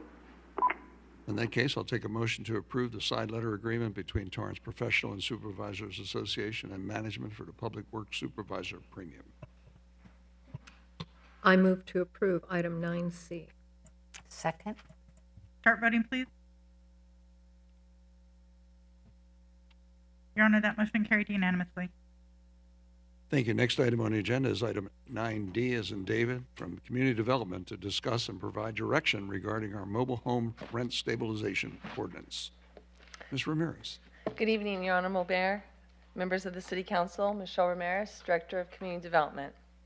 On April 26, 2022, the City Council directed staff to further analyze and draft a mobile home rent stabilization ordinance, known as an RSO, for review and consideration. As a quick summary, there are 10 registered mobile home parks throughout the city that have a combined total of 1,086 mobile home spaces. Mobile home residents are different from traditional apartment residents in that they generally own their home and have equity, but rent the land on which their home resides. In addition to paying space rent, residents of mobile home parks are responsible for making other payments just like homeowners, such as mortgage payments and taxes, as well as making payments for repairs and maintenance of their units. There is no current legislation in place that imposes percentage caps on annual rent increases for renters of mobile home spaces within Torrance. While there are presently 2 rent stabilization measures enacted by the state, neither of them apply to mobile home parks within the city. Recently, residents of one mobile home park, which is currently restricted for people aged 55 and older, have been reaching out to the city voicing their concerns regarding what they consider to be excessive rent increases, inadequate park maintenance, and insufficient communication with park management. Based on direction provided by the City Council, a RSO has been drafted and included with the staff report. Highlights of the draft RSO include limiting a mobile home park to increasing mobile home space rents to once per year, creating a registry of mobile home park spaces, establishing a base rent, as well as a process to allow mobile home park owners to petition the city to demonstrate that their annual rent increase does not allow for reasonable profit on their investment as required by state law, and an appeal process. The RSO also includes language related to maximum annual rent increase caps. However, this language still needs to be finalized and incorporated into the RSO. Included in the staff report are a few examples for the City Council's consideration, such as an automatic annual rent increase, an automatic annual rent increase cap plus percentage change in the cost of living, a percentage of an annual CPI for the LA area, a percentage of an annual CPI for the LA area up to a maximum cap. If the council moves forward with the draft RSO, it would then be finalized by staff based on direction provided this evening, reviewed by the City Attorney's Office, and brought back for the City Council's final consideration at a future meeting. One alternative to a local RSO would be a mobile home accord, otherwise known as Accord. This alternative was raised by a few of the Torrance mobile home park owners who met with staff during the month of May. An accord is a legally binding document in which a city and mobile home park owners agree to regulate various aspects of a mobile home parks to ensure mobile homes remain a source of housing that is affordable to their residents, including the annual rent increases. Similar to a RSO, an accord serves the same purposes of stabilizing rents and other costs associated with living in a mobile home park. Unlike an RSO, an accord is a voluntary agreement between park owners and the city. The development of an accord requires collaboration among the mobile home park owners, park residents, and the city. Additionally, an accord is for a specific period, such as 5, 10, 15 years. It can be renewed upon agreement by both the park owners and the city. While an accord does not require any significant financial contribution from a city, staff is involved in administering the accord, including providing needed mediation services to resolve any disputes. Similar to the setup of a draft RSO, an accord can be drafted to include fees to capture any services provided by the city.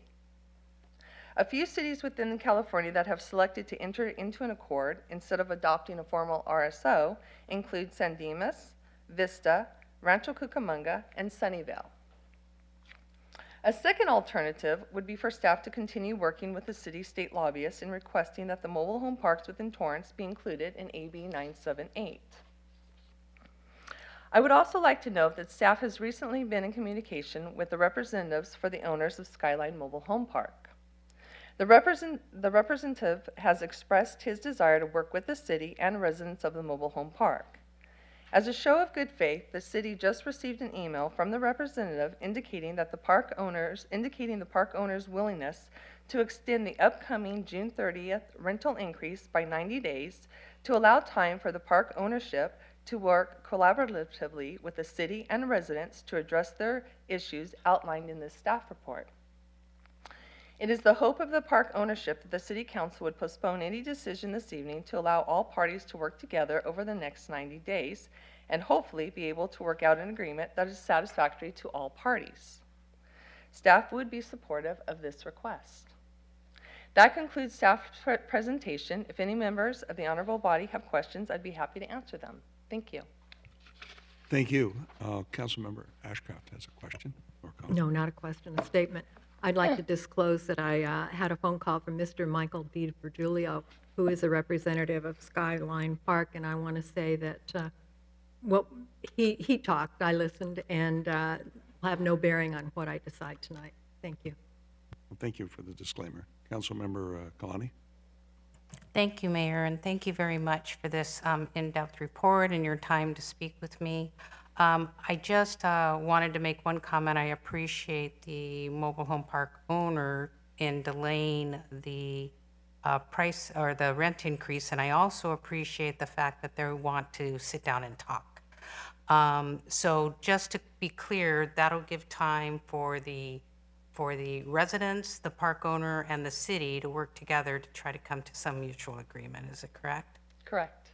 And is it still, I also wanted to see if there's any subsidy programs that are available to assist the residents of the park with their rent costs? Skyline Mobile Home Park, the ownership itself, is offering a subsidy program that I think would be one of the things that we could discuss further if we during this collaboration time, as well as would like to note that the city's Section 8 program will be opening up their waiting list at the end of July. And that will be another opportunity for residents of this mobile home park and any tenants within this community which would be able to apply for the waiting list. And we do cover space rents, so they are able to apply to help cover their space rents. Great, thank you. And then finally, I just personally would like to look in more detail the difference between the Accord, the RSO, and getting involved in the bill that possibly would assist with coming to a mutual agreement between everyone. Thank you. Thank you. Councilmember Griffith. Yes, thank you, Mayor, and thank you, Ms. Ramirez. I know you put a lot of work into this, and we've talked about it in the previous meeting. I want to make the same disclosure as Ms. Ashcraft that I did spoke to Mr. DiVergiglio, who represents the owners, and my decision will be based on the information presented here tonight. I was pleased to hear your last comment at the end of your presentation that there was some willingness for both parties to negotiate. I'd always prefer to see a negotiated settlement as opposed to us mandating something. And I guess my question would be is if they're going to extend the rent increase for 90 days so they can discuss it,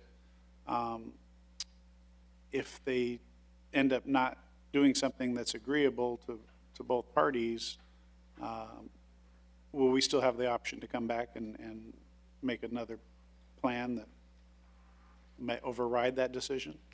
You can direct me to do whatever you would like. Okay. All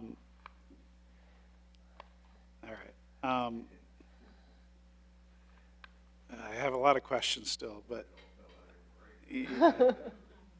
I do have a question on the ordinance that was presented with this item. What was that ordinance based on?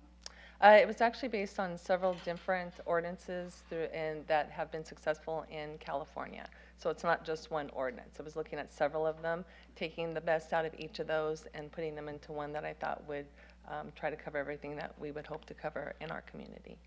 One of the things that you talked about in our last council meeting when we discussed this was if we were to do some sort of rent stabilization, we would need a board to manage that, and I don't see that mentioned here.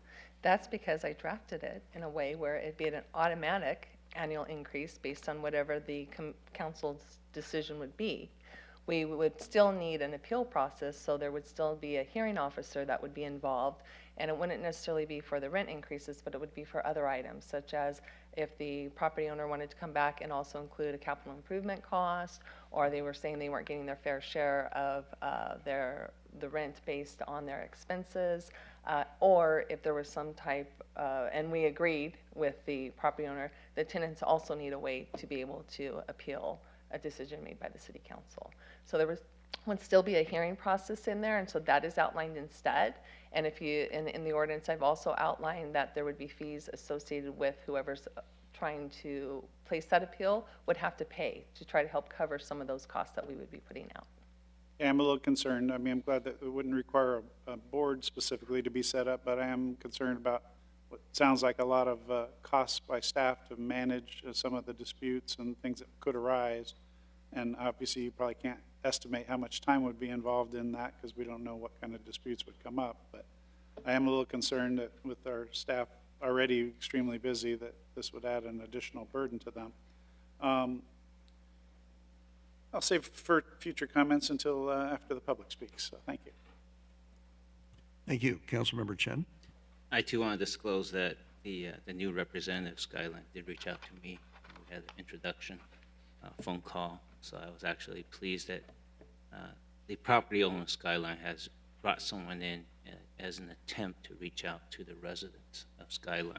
I think that's a good gesture of move, and I'm very happy to hear about the 90-day extension to delay the rate increase to allow them to work something out with the residents. And I'm happy. I'm just hoping that, with the subsidy that's provided, that the best case is the Skyline property owners and the residents can agree on a plan forward. So I just want to make sure I made that disclosure, and I'm very pleased at least the first step made a positive gesture.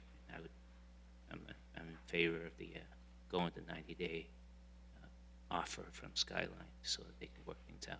Thank you. If I may, Mayor, very quickly. Yes. I would like it just noted that while the Skyline Mobile Home Park has brought on a representative recently, I don't believe the representative has had the ability to reach out to tenants yet. So as people call in, I don't want people to be misled thinking that the representative is leading us to believe that he's done that. I don't believe that's happened. That would be something that would be done over the next 90 days. Thank you for clarifying. Councilmember Bertucci. Thank you. I just also want to disclose that I spoken to the owner of the property and their representatives, and of course, the decisions tonight will be made based on the evidence. I am in favor of waiting out those 90 days and see what happens. Thank you. Councilmember Ashcroft. Thank you. I do have a question now. In looking at an accord, if that was the way a council went at some point, what happens if the owner of the park raises the rent higher than is allowed or was discussed? What does the city do about something like that? So even with an accord, there is still a process that they could go through. It's a hearing process, so they would still file a complaint with the city. The city would still offer mediation services to be able to mediate that and resolve that issue. So that would be part of the accord also. Well, if the city mediates, what if there's no decision made and nobody budges on either side? What does the city do about something like that? Because aren't we included, the city's included in the contract? So in the accord, it actually will spell out the mediation services and say that they must comply with the mediation services and whatever comes out of those mediation services. So if they go to mediate and whichever way the mediator decides, that would be the final ruling, and that would be the ruling that both sides have to live with. That would be part of the accord. Okay, thank you. Mm-hmm. Thank you. I agree with my colleagues. I like the 90 days. I like the idea of looking at the accord to see if that's an easier methodology for us, less impactful to the city. I don't have much hope in the legislative process. It seemed like that piece of legislation was really tailor-made for a trailer area, and I don't think they'll be putting us in there. So, but can't give up on that. But I do think the 90 days gives us an opportunity to look at all of those. So that I will certainly, unless something comes up in the public comment, I think this is the way that I will be looking. So I guess we now have some public comment. So let's all sit back and listen. Thank you, Mayor. Transferring calls.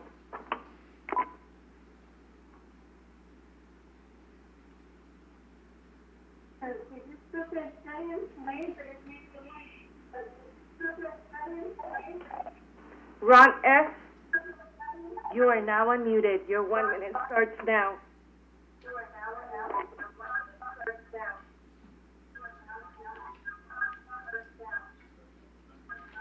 Ron F., are you on the phone? Yes, I am. Your 1 minute starts now, sir. Thank you. My wife and I are residents of Skyline Mobile Home Park in Torrance, and I just heard what the council had to say about the 90 days, so I understand that we won't have our rent increased as much as I thought. We've only been here a year, and we had that $200 increase. We live on a fixed income and are very concerned that what we thought would be our dream home in retirement is quickly becoming a daily nightmare. As a recent article in the Washington Post described, this is not just a Torrance problem, but a nationwide one, and mobile homeowners everywhere are fearful for their future. My wife suffers from PTSD and is very concerned that we'll have to give up our dream home. She becomes very sad and is in tears every time she thinks about it. Please vote to enact an RSO for mobile homeowners so that we and many other Torrance residents can afford to stay in our homes and not end up giving up the home we thought we were going to. Mayor, that caller was disconnected because their time was up. Moving on to the next caller. Ann E., you are now unmuted. Your 1 minute starts now. Thank you. 1971 was the year my parents moved to Torrance. I am a TUSD teacher, and I look forward, when I retire in 4 years, to volunteer for the Schweitzer Center if I can stay local. Fern Elementary, Anns Elementary, Jefferson Middle School, West High, El Camino College, and CHUOB were all attended by myself and my kids. Rent stabilization is needed for at least senior mobile home parks like Skyline Mobile Home Parks. July 1st, 2022, our rent is going up another $100 so far, making the rent increase $200 for 2022.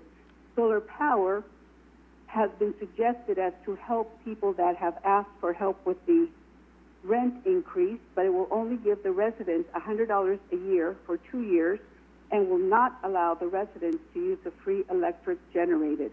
Please help us with rent stabilization. Thank you very much. Mayor, moving on to the next caller.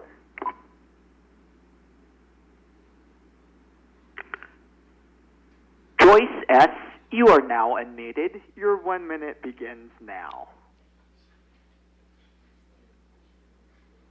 Joyce S., are you still on the line? Yes, I am. Thank you. Thank you. Your Hello, 1 minute Council. begins now. Okay, thank you. Hello, Council. I want to thank you all for your help and hard work. My name is Joyce Smith. I live in Skyline Mobile Home Park. I am 75 years old. I've been here for 12 years now. We're all senior citizens here, and most of us are on fixed incomes. We need you to know, all of us here, over 400 people, are just shaking in our boots over the possibility of rent increases with the new park owners. They have already raised them substantially. This park is a safe, pleasant place to live. We all want to be able to stay here. Please help us. Please, please help us. Pass the rent stabilization law for mobile home parks. Why we've been left out is just questionable. Thank God for your help, and thank council for your... Your Honor, that caller was disconnected because their time was up. Clint L., you are now unmuted. Your 1 minute begins now. Thank you. Your Honor and Council, I appreciate you giving me a moment to talk. My name is Clint Lau. I own Left Frame Management. We operate 40-plus mobile home parks in the state, approximately 5,000 spaces. We're headquartered in Redondo Beach, and I've been doing this for 35-plus years. One of the reasons I do it is it's just a fantastic and really special form of housing. We operate the Delano Gardens, which is in your city on Emerald. We're proud of the way we maintain the community to a very high standard, and we are very careful with the rent adjustments and rent increases if and when they might happen.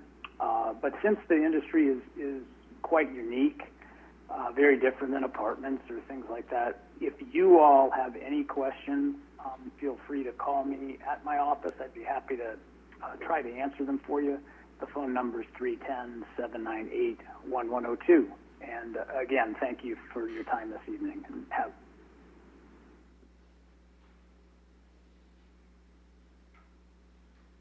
Your Honor, that caller was disconnected because his time was up. Edward N., you are now unmuted. Your 1 minute begins now. Thank you for letting me speak tonight. I am a senior citizen who retired from the government last year. I worked in public service for more than 36 years. I saved so I would be able to afford retirement. I bought a unit in Skyline about 5 years ago. I had planned on staying at the unit for the rest of my retirement. Last year, we learned that a new owner had bought the park. In January of this year, my rent increased by about $200 a month. This was a 17% increase. We learned that the rent will increase by $100 a month in July. This will be a 7% increase. If this continues, I will have trouble staying in my home. Please consider my situation as an ex-public service employee who worked his entire career helping people. Thank you.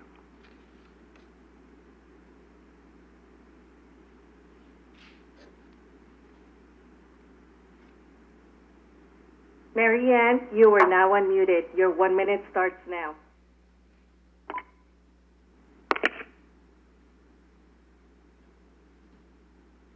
Mary Ann, A, are you still on the line? Mary Ann? Mayor, moving on to the next caller. Ula B, you are now unmuted. Your 1 minute starts now. I am a 75-year-old retired single female homeowner at Skyline Mobile Park. I bought my home 16 years ago and plan to spend the rest of my life here. This no longer will be affordable because of the massive rent increases that the new owner has put in place. Add inflation and gas prices, and my Social Security can't keep up even if I get a part-time job. I will have to join the other retired middle-class baby boomers in the exodus out of state. But I'm still luckier than my neighbor. She has lived here for 32 years. She's 85 and ill and can hardly make the payments now. She can't afford to fix her home to sell and has nowhere to go. Please vote tonight for a rent stabilization ordinance to allow us to stay in our homes in Southern California. Thank you for listening to me. Mayor, that caller disconnected themselves. Moving on to the next caller. Dixie M, you are now unmuted. Your 1 minute starts now. Dixie, are you still on the line?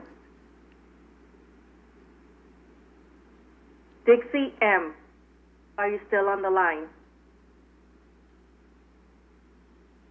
Mayor, moving on to the next caller. Dr. Jeff, you are now unmuted.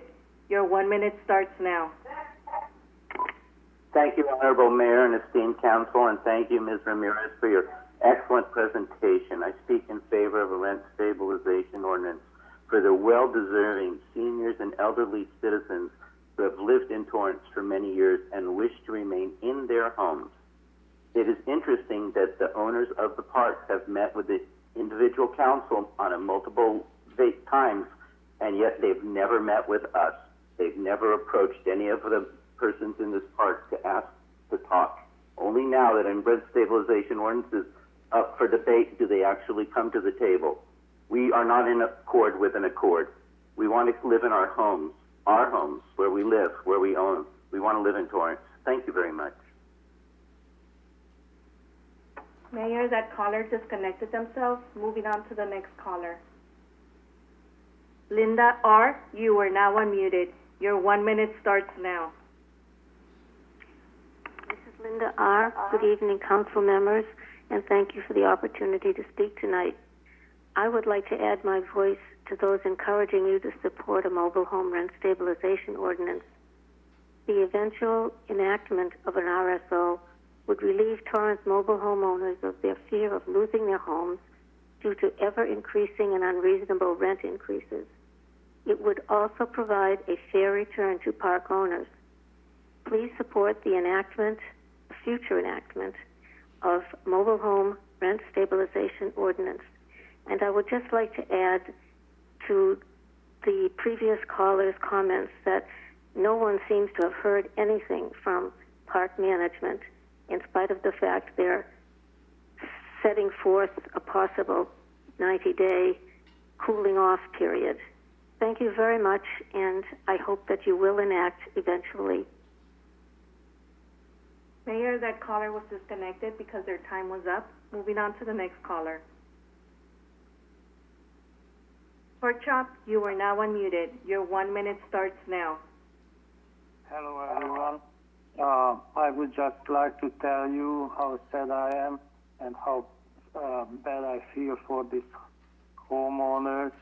And previously, I did not even imagine they have to pay this high rents. And I see not only this mobile home park, but other parks, this almost $2,000 rent for a space. And it's a very sad situation. It's happening for old people. But this is a great opportunity for you to help these people and show us how important for you to provide us affordable housing. Pat Furry, this is your mission now. This could be your final mission. People would be proud of you, saving these people from selling their houses and moving someplace. Mayor, that caller was disconnected because their time was up. Moving on to the next caller. Jared G., you are now unmuted. Your 1 minute starts now. Good evening, Mayor and City Council. My name is Jared Gonzalez. I represent Western Manufactured Housing Communities Association. Tonight I urge Council to direct staff to move away from a rent control ordinance and opt for a solution that enables park owners and residents in the city to work together to achieve a collaborative outcome. Rent control is not the answer, nor is it warranted. First, there's no citywide problem with rent increases for mobile home parks in Torrance, and the cost to administer a rent control ordinance is enormous. A recent Pico Rivera staff report estimated first-year cost at $410,683. That's a lot of taxpayer money to solve for a problem that doesn't exist citywide. There are several alternative solutions. One example is a city commission made up of residents, park owners, and the city staff to monitor and resolve mobile home park issues that may arise. San Diego has a successful model. Thank you so much for your time.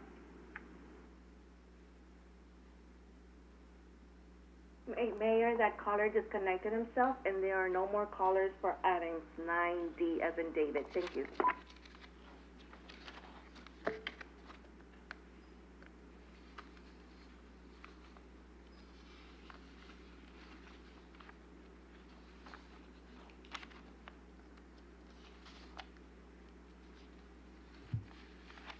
Nobody else on the call? We have some questions. No more callers at the moment, Mayor. Thank you. We'll take it back up here. Councilmember Ashcroft, do you have a comment or question? It's a leftover question. Councilmember Walser. Thank you, Your Honor. I have comments and questions. First off, if there is truly a 90-day grace period, I think we should let it run its course. Anytime we legislate, that creates more hassle in the long run. But I do have some questions to put this in perspective. I'm only hearing from one park.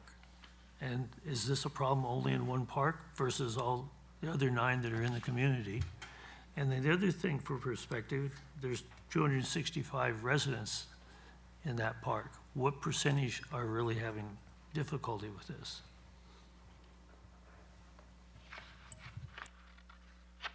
I don't think staff can answer that question. I think. I can answer as far as, yes, this is the only mobile home park that we've been contacted in regards to any issues.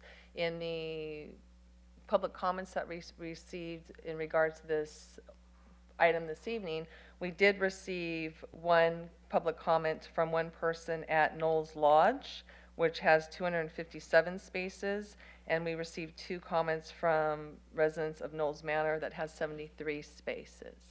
But I have not spoken to anybody from any other mobile home park other than Skyline Mobile Home Park, and there's a group of probably about 10 that I speak to very regularly. Okay, I don't want to belittle the situation, but that's a very, very small percentage of all the parks, and also a very small percentage of the people within Skyline. So I think we need to do a little more due diligence looking into the relative need. I do want to see people's problems solved, but we need to get an evaluation of the overall situation, definitely before we enact any type of legislation on it, in my opinion. But otherwise, I say it's kind of a no-brainer. Let the 90 days go and see what happens. Councilmember Griffiths?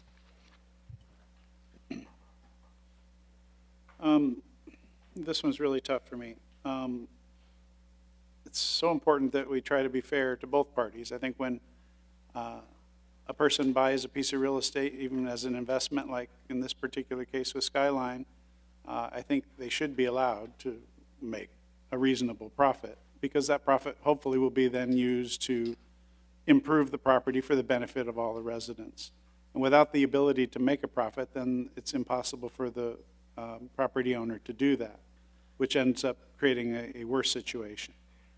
At the flip side is that the state passed the law SB 1482, which protects all renters in the state of California with a rent cap of 5% plus CPI for a 10% maximum. Every single renter in the whole state of California is protected by that, except for mobile home residents, which to me doesn't seem fair. And I'm totally in agreement, and I think I heard it from all of us here, that we would like to see this resolved amicably without council making an involvement with any sort of ordinance. And my only concern would be, is this just buying time, and then we're just going to be back to exactly where we are? And could a rent increase then be imposed before we've had a chance to enact something, and then create an even potentially worse situation, as if we had acted and made some sort of comparable rent stabilization ordinance tonight? A couple questions that I would ask of staff is, if we do go the 90 days, could we get an update in 60 days to see what kind of progress, if any, has been made? And the other piece of that would be, is it possible, if there are general meetings with the owners and the residents, is it possible that a staff member try to be in attendance only as an observer so they can report back to us? The answer to the first question is yes, we can bring something back in 60 days with how the progress is going. The answer to the second question, I've already made the representative for Skyline Mobile Home Park well aware that I would like to be part of that process, and they seem very open to that.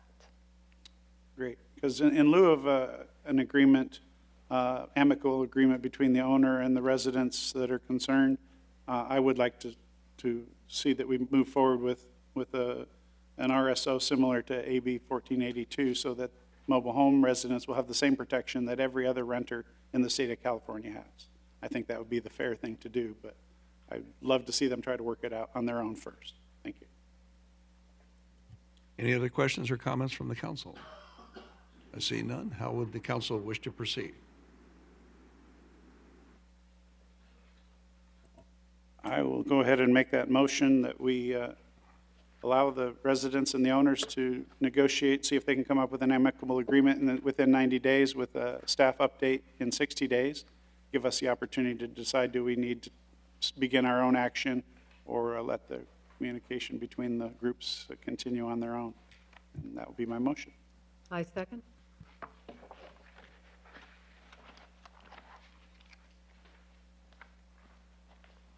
Start voting, please. Your Honor, that motion carried unanimously. Thank you. At this time, we've been here for 2 hours and 45 minutes, so we're going to take our 2-hour break. 2 hours and 15 minutes. Yeah. We'll take our 2-hour break. We'll be back at 10:45.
Okay, we are back from our break, called the meeting back to order, and we're moving on with the agenda. Next item on the agenda is item 9E as in Edward, from the City Manager's Office to adopt a categorical exemption under California Environmental Quality Act, Section 15301, adopt a resolution and approve Fourth Amendment to a lease agreement for city-owned property at 2700 Sky Park Drive. Mr. Santana. Your Honor, members of the City Council, good evening. Danny Santana, City Manager's Office. Agenda item 9E involves a lease term extension with LDC Sky Park LLC for the existing Lowe's hardware store located at 2700 Sky Park Drive. The existing ground lease is currently set to expire in 2054. As discussed in the item, the city and the ground lessee have negotiated a 50-year extension through June 2072. In consideration of extended term, the master tenant is offering a $600,000 upfront signing fee for the city, will maintain the existing current annual rent revenue of just shy of $1.2 million annually, will maintain all presently scheduled rental increases through 2054 included in the current lease agreement, and will establish a 10% rental increase schedule at 5-year intervals or fraction thereof through the extended term of 2072. It is the recommendation of the City Manager that your honorable body adopt a categorical exemption per CEQA Guidelines Section 15301 existing facilities, adopt a resolution determining that the existing property is not required for city purposes and that leasing the property is in the public interest, and approve a Fourth Amendment to the lease agreement with LDC Sky Park LLC for city-owned property located at 2700 Sky Park Drive, extending the term until June 30th, 2072. A sincere thanks to the City Attorney's Office for their assistance in advancing this lease to completion, and staff is available for any questions. Thank you very much. Are there any questions from the council? I see none. Is there anyone in the call center calling on item 9E as in Edward? Yes, Mayor, we have one caller. We'll transfer him now. Pork Chop, you are now unmuted. Your 1 minute starts now. Hi, everyone. I just don't understand if this is a city property, then and it's a Lowe's renting it or leasing it from this Sky Park LLC. Isn't that be losing money, the public losing money?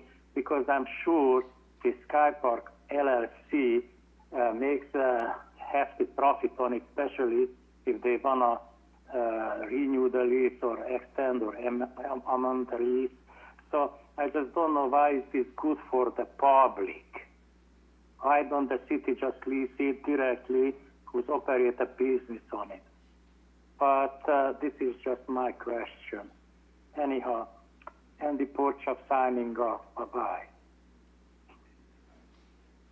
Mayor, this concludes callers for item 9E as in Edward. Thank you. Thank you. Since there's no further questions from council, no further callers, may we have a number and title, please? Yes, Your Honor, this is Resolution 2022-53, a resolution of the City Council of the City of Torrance, California, determining certain city-owned property not required for city purposes and that leasing the property is in the public interest. Take a motion to concur with the city manager's recommendation as well as adopt the resolution. Motion to concur with the city manager's recommendation and adopt resolution number 2022-53.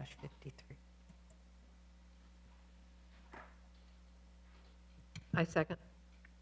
Start voting, please.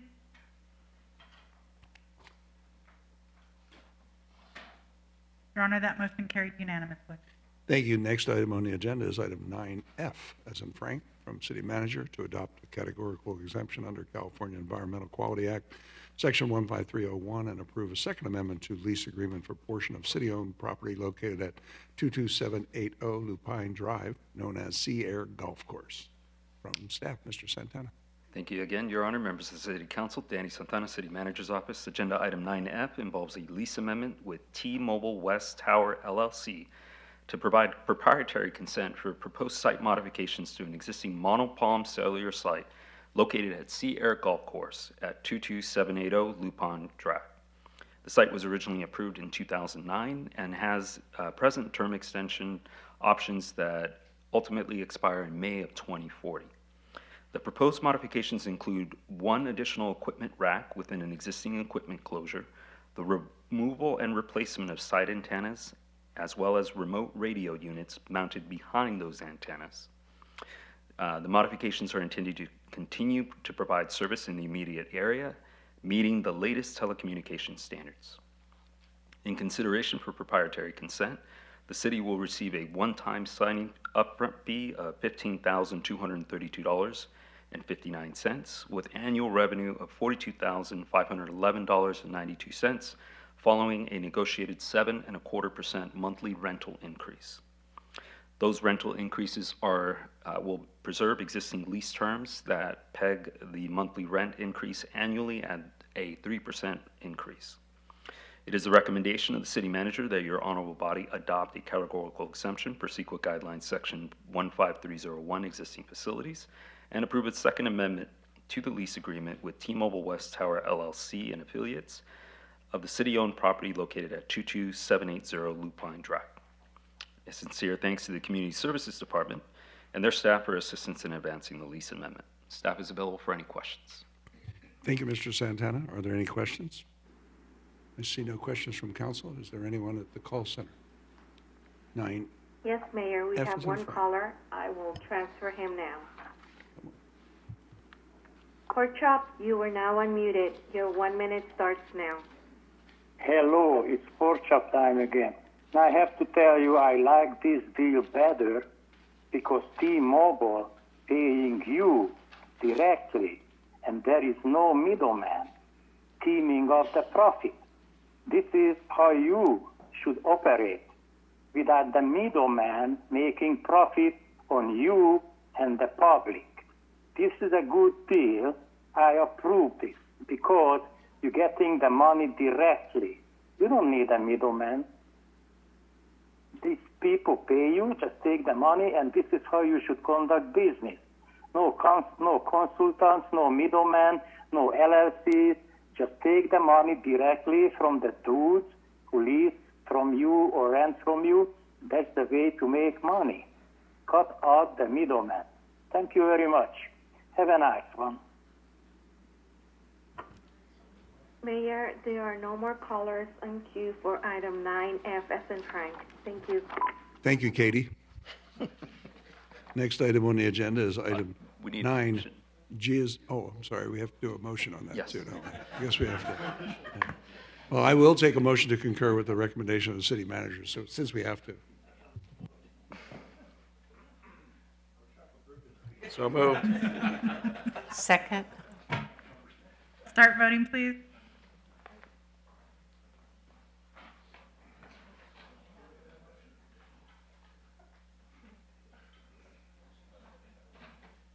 Your Honor, that motion carried unanimously. Thank you. As I was saying, item 9G is in George from the city manager to approve a side letter agreement between Torrance Professional and Supervisorial Association and Management for Housing Supervisor expenditure, 125,253 from staff. Honorable Mayor and Council, Jamie Lay, City Manager's Office. Item 9G is a recommendation of the City Manager that City Council approve the side letter agreement between Torrance Professional and Supervisory Association and Management in the amount of $125,253 regarding the addition of housing supervisor. This position was approved with the fiscal year 2022-23 operating budget and capital improvement plan that was approved on May 24th. Staff is available for any questions. Are there any questions by the council? I see none. Anybody on the call center? Mayor, I don't see any callers for item 9G. Thank you. See no input from the community. I will take a motion to approve the side letter agreement between Torrance Professional and Supervisor Association and Management for Housing Supervisor. I move to approve item 9G, side letter. I second.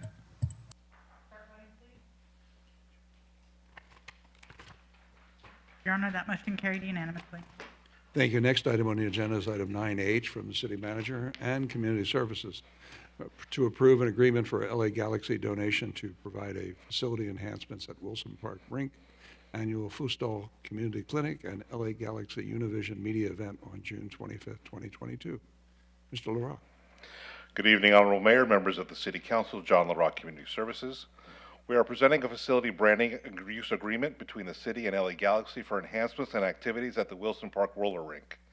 This partnership comes on the heels of our successful collaboration with LA Galaxy at the sports complex. In this case, the LA Galaxy expressed interest in partnering with the City on a community component to complement soccer and futsal programs they have in association with Univision.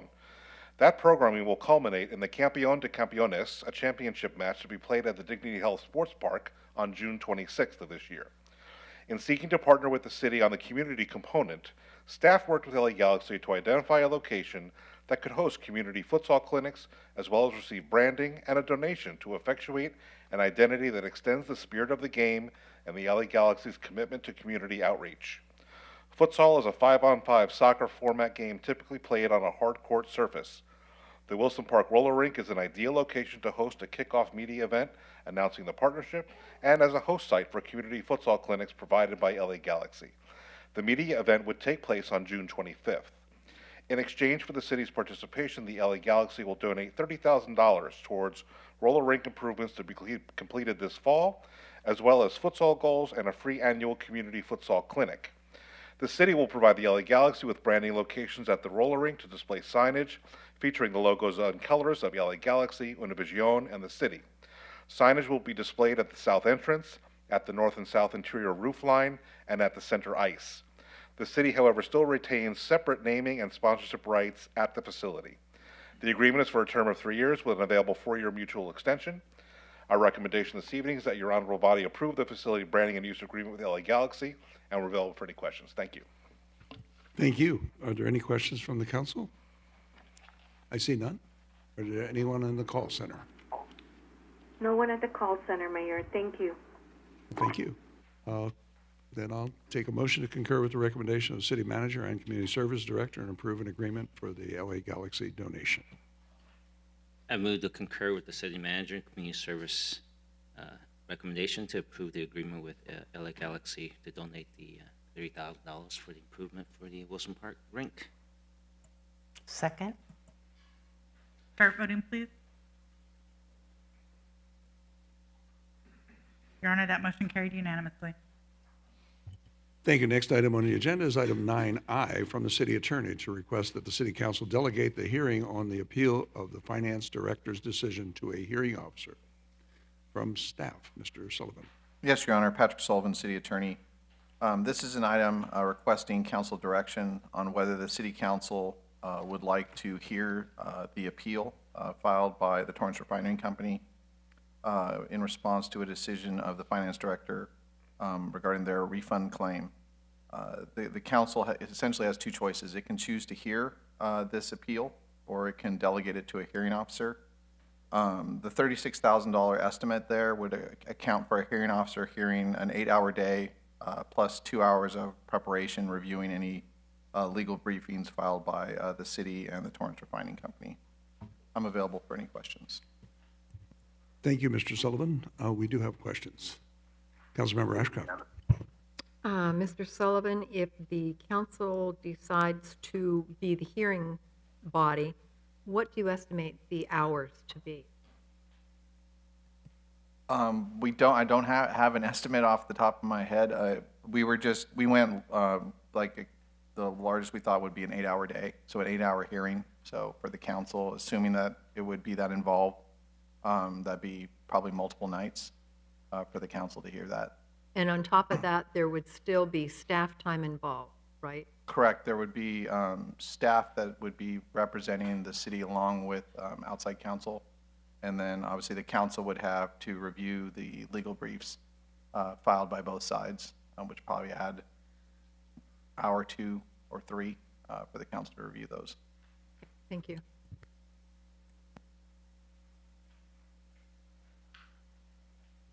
Are there any other questions from the council? Anybody at the call center? Yes, Mayor. We'll transfer the call now. Pork chop, you are now unmuted. Your 1 minute starts now. Hello again. Pork chop time. So I don't understand exactly why somebody has to go through this process and this difficulty. Like, let's say, if I overpay something to you or pay twice to you and I'm asking for a refund, why is it a problem? I just don't understand. So if somebody gives you more money and asks back what you didn't ask them or you don't deserve, then why do we need this process? Just return the money. Just return the money. We don't need a city council meeting to return money for somebody who overpaid you. What kind of process is this? Or you don't need a third party to say that. Mayor, that caller was disconnected because their time was up. This concludes callers for item 9I. Thank you. Thank you. Back up here, how would the council like to proceed on item 9I as in Isaac?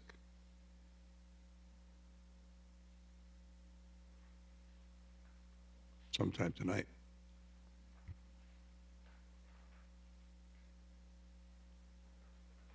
Councilmember Kalani.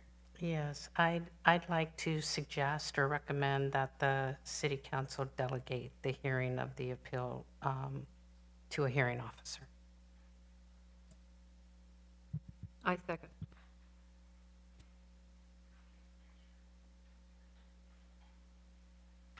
Start voting, please. Your Honor, that motion carried unanimously. Thank you. Next item on the agenda is item 10A. Now is the time and a place for a public hearing on the agenda item 10A related to the City of Torrance Lighting District number 99-1. At this time, we'll take community input concerning the levy of assessments for fiscal year 2022-23 within the district. Has this matter been properly advertised? Yes, Your Honor, it has. Is there a staff presentation? Yes, Your Honor. Yes, good evening, Honorable Mayor and members of the Council. I'm Jessamine Q from Public Works. This item has two recommendations related to the annual levy of assessments for the City of Torrance Lighting District 99-1 for fiscal year 22-23. Conduct a public hearing on the proposed levy of assessments within the City of Torrance Lighting District 99-1 for fiscal year 22-23 and adopt a resolution confirming the diagram and assessment for fiscal year 22-23 and ordering the improvements in connection with the City of Torrance Lighting District 99-1. The lighting district was established in 1999 and pays for street lighting citywide through assessments on parcels within the city. On May 24, 2022, City Council approved 3 resolutions to initiate proceedings, approve the engineer's report, and indicate the city's intention to levy assessments for fiscal year 22-23 and setting a public hearing for this evening. The adoption of the resolution before you would order the assessments to be levied for fiscal year 22-23. The assessments are the same as last year and have been the same since 2000. Single-family residential properties would again be assessed $20.50 in fiscal year 22-23 or $1.71 a month. Assessment paid by the property owners would pay for special benefits of street lighting only. The cost of street lighting in the district in fiscal year 22-23 is estimated at $1,628,970, a 3.7% increase or $57,970 increase from fiscal year 21-22. This is due to an increase in SCE fees. Assessment revenues are projected to be $1,380,072 in fiscal year 22-23. The balance of district costs would be funded by gas tax funds in the amount of $248,898 through the fiscal year 22-23 budget. Supplemental number 2 includes correspondence asking about assessment payments for a parcel owned by the United States Postal Service. In response to a past due notice issued by Finance, USPS indicated that they have federal immunity from paying taxes, including special assessments on real estate. So this and another federally owned parcel will be removed from the assessment roll. There was also a question about the procedure for unpaid assessments issued by handbills on property tax exempt parcels. Finance sends past due notices at least twice after property tax deadlines, and if payment is not received by the end of the year, the balance is sent to collections. Thank you, and that concludes my presentation. Thank you. Are there any questions from the council? I see none. We'll now take public comment on this hearing. Each speaker will have 2 minutes to speak. If any of the members of the public want to speak on this matter, please call the public comment hotline now at 310-618-2404. City Council Rules of Order, Section 6.4E, provides that speakers can only speak once. Any speaker that attempts to speak a second time on any item will be disconnected. If you're not speaking on topic, or if we can't tell if you are speaking on topic, you'll get a warning to stay on topic. If you do not then speak on topic, or if you go off topic once again, you'll forfeit the remainder of your time, and we'll move on to the next caller pursuant to City Council Rules of Order, Section 6.5 and 6.7B3 and B4.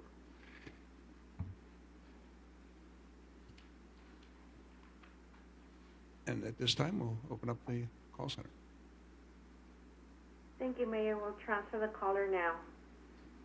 Pork Chop, you are now unmuted. Your 2 minutes starts now. Hello. I'm going to talk about this 10A item, this lighting district, because I also don't understand this. I pay my electric bill, and it's coming from Edison, and I have a light, but Edison, in front of my house, a street light, Edison maintains it. Edison changing the light bulb, Edison does anything with it. So, and I suppose on my electric bill, I pay you the user fees or user taxes or whatever.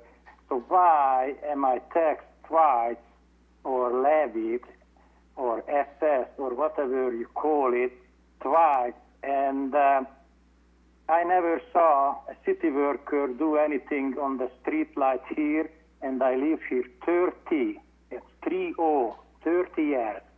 And when the street lights were out and needed repair, everything was done by Edison. So I don't know what is the other reason the city of Torrance butting into this, except getting extra money from the taxpayers, because I pay taxes on the water or user fees, the gas, the telephone, the electricity, and this is just one more blow to the balls to pay extra taxes on something, but I already pay taxes. And last time I checked, like 10 years ago, it showed on my electric bill, it was $8 I paid to Edison for street lighting. So I don't know if that disappeared or not, because that doesn't show up anymore on my bill, but I'm sure. Mayor, that caller was disconnected because his 2 minutes were up. Moving on to the next caller. James H., you are now unmuted. Your 2 minutes starts now. James Henry. I just heard that the Torrance Post Office is exempt from paying any money on this lighting district. Is that true? Yes, it is. Okay. If that's true, then item 10A, the amount is incorrect and should be adjusted downward, subtracting the Torrance Post Office amount from that. I'm talking about the funding.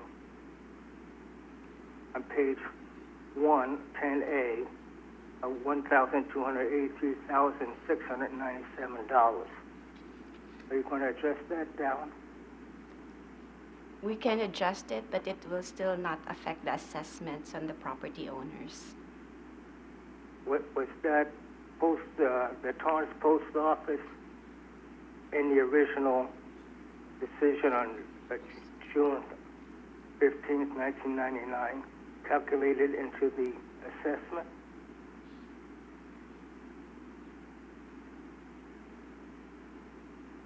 Yes or no? I didn't understand your question, sir. Was back in June 15th, 1999, was that parcel in the figures for the cost of the assessment? Was that included in the cost of the assessment? I'm being advised no, it is not included. Are you sure about that? How can you be sure about that?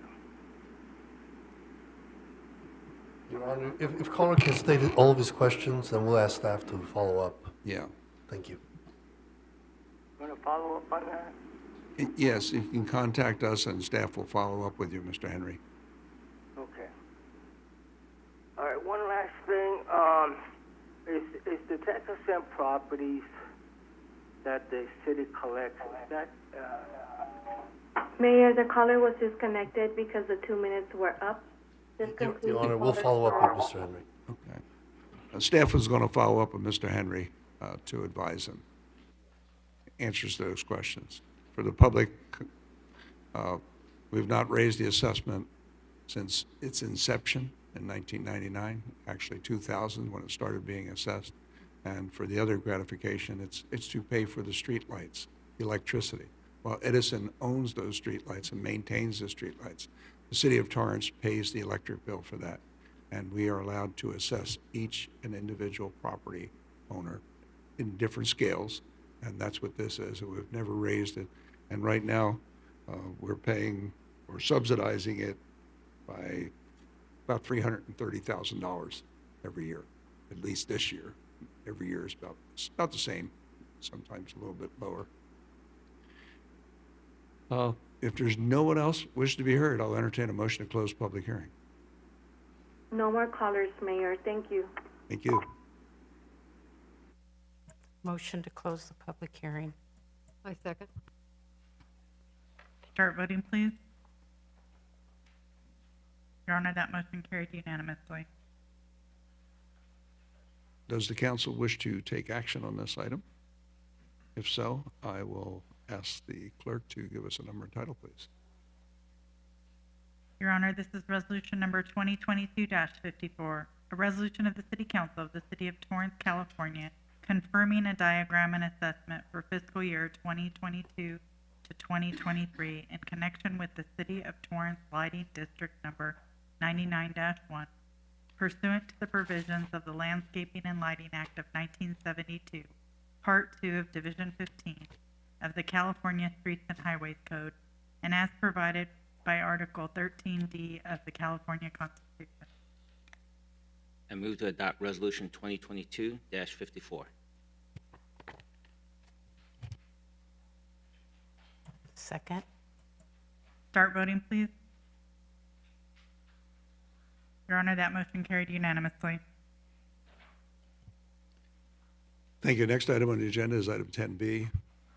Now is the time and place for a public hearing on agenda item 10B, a recommendation of the Planning Commission and the Community Development Director that City Council, A, adopt a resolution approving the housing element update for the 6th Regional Housing Need Assessment Cycle 2021 to 2029, and B, adopt a negative declaration, and C, authorize the city manager to make iterative changes to the housing element in response to comments from the California Department of Housing and Community Development if any comments are received.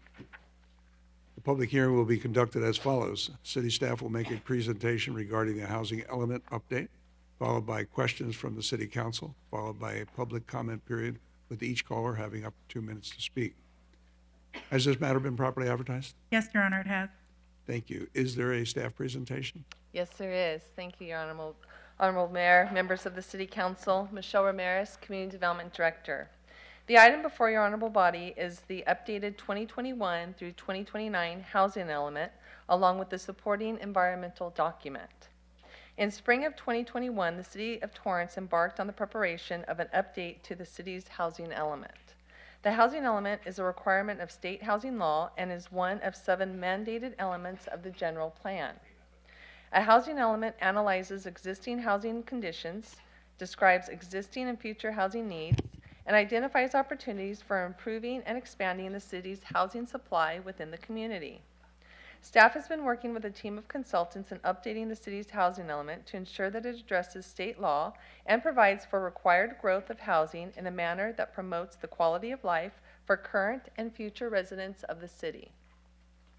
As the housing element requires certification by the California Department of Housing and Community Development, otherwise known as HCD, the city's draft document was recently resubmitted for their review. It is anticipated that the city will receive a response from HCD on the city's recent resubmittal sometime in mid to late July. Should HCD request minor changes to the document, as part of tonight's recommendation, staff is requesting that the City Council allow the city manager to make those minor modifications. I am joined tonight by Patricia Blumen of City Place Planning, who will be providing an overview of the requirements for the updated housing element, the city's approach and strategies for accommodating the number of housing units assigned to Torrance by the Southern California Association of Governments, and sharing the public outreach process that has occurred. Before turning the presentation over to Ms. Blumen, staff would like to take a moment to thank the residents, property owners, market rate and affordable housing developers, service agencies, housing advocacy groups, the Planning Commission, and all other parties who have participated in this effort. We would also like to thank the Mayor and Council for this opportunity to present the material this evening. At this time, I'd like to turn the meeting over to Ms. Blumen to begin the presentation. Thank you, Ms. Ramirez. Good evening, Honorable Mayor and members of the City Council. May I have the next slide, please?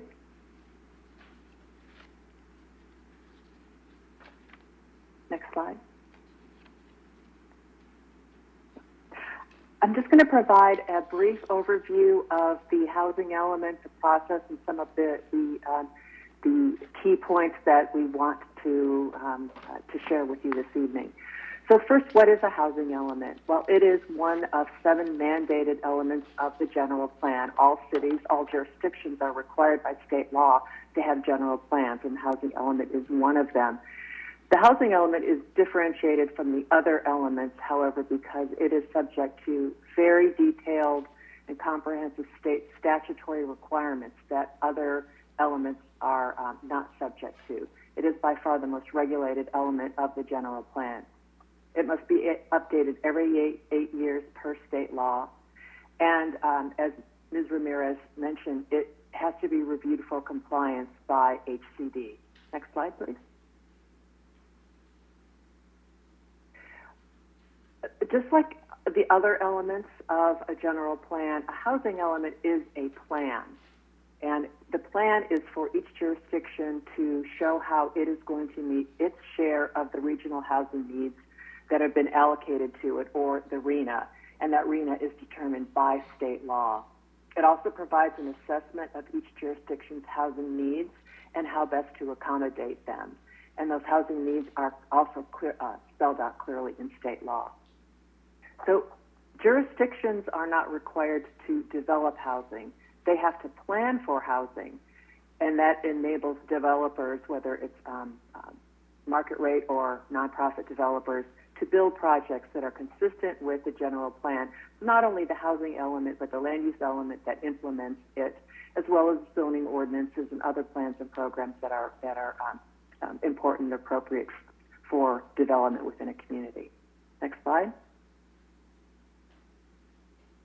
I just want to give an overview of some of the key housing element requirements.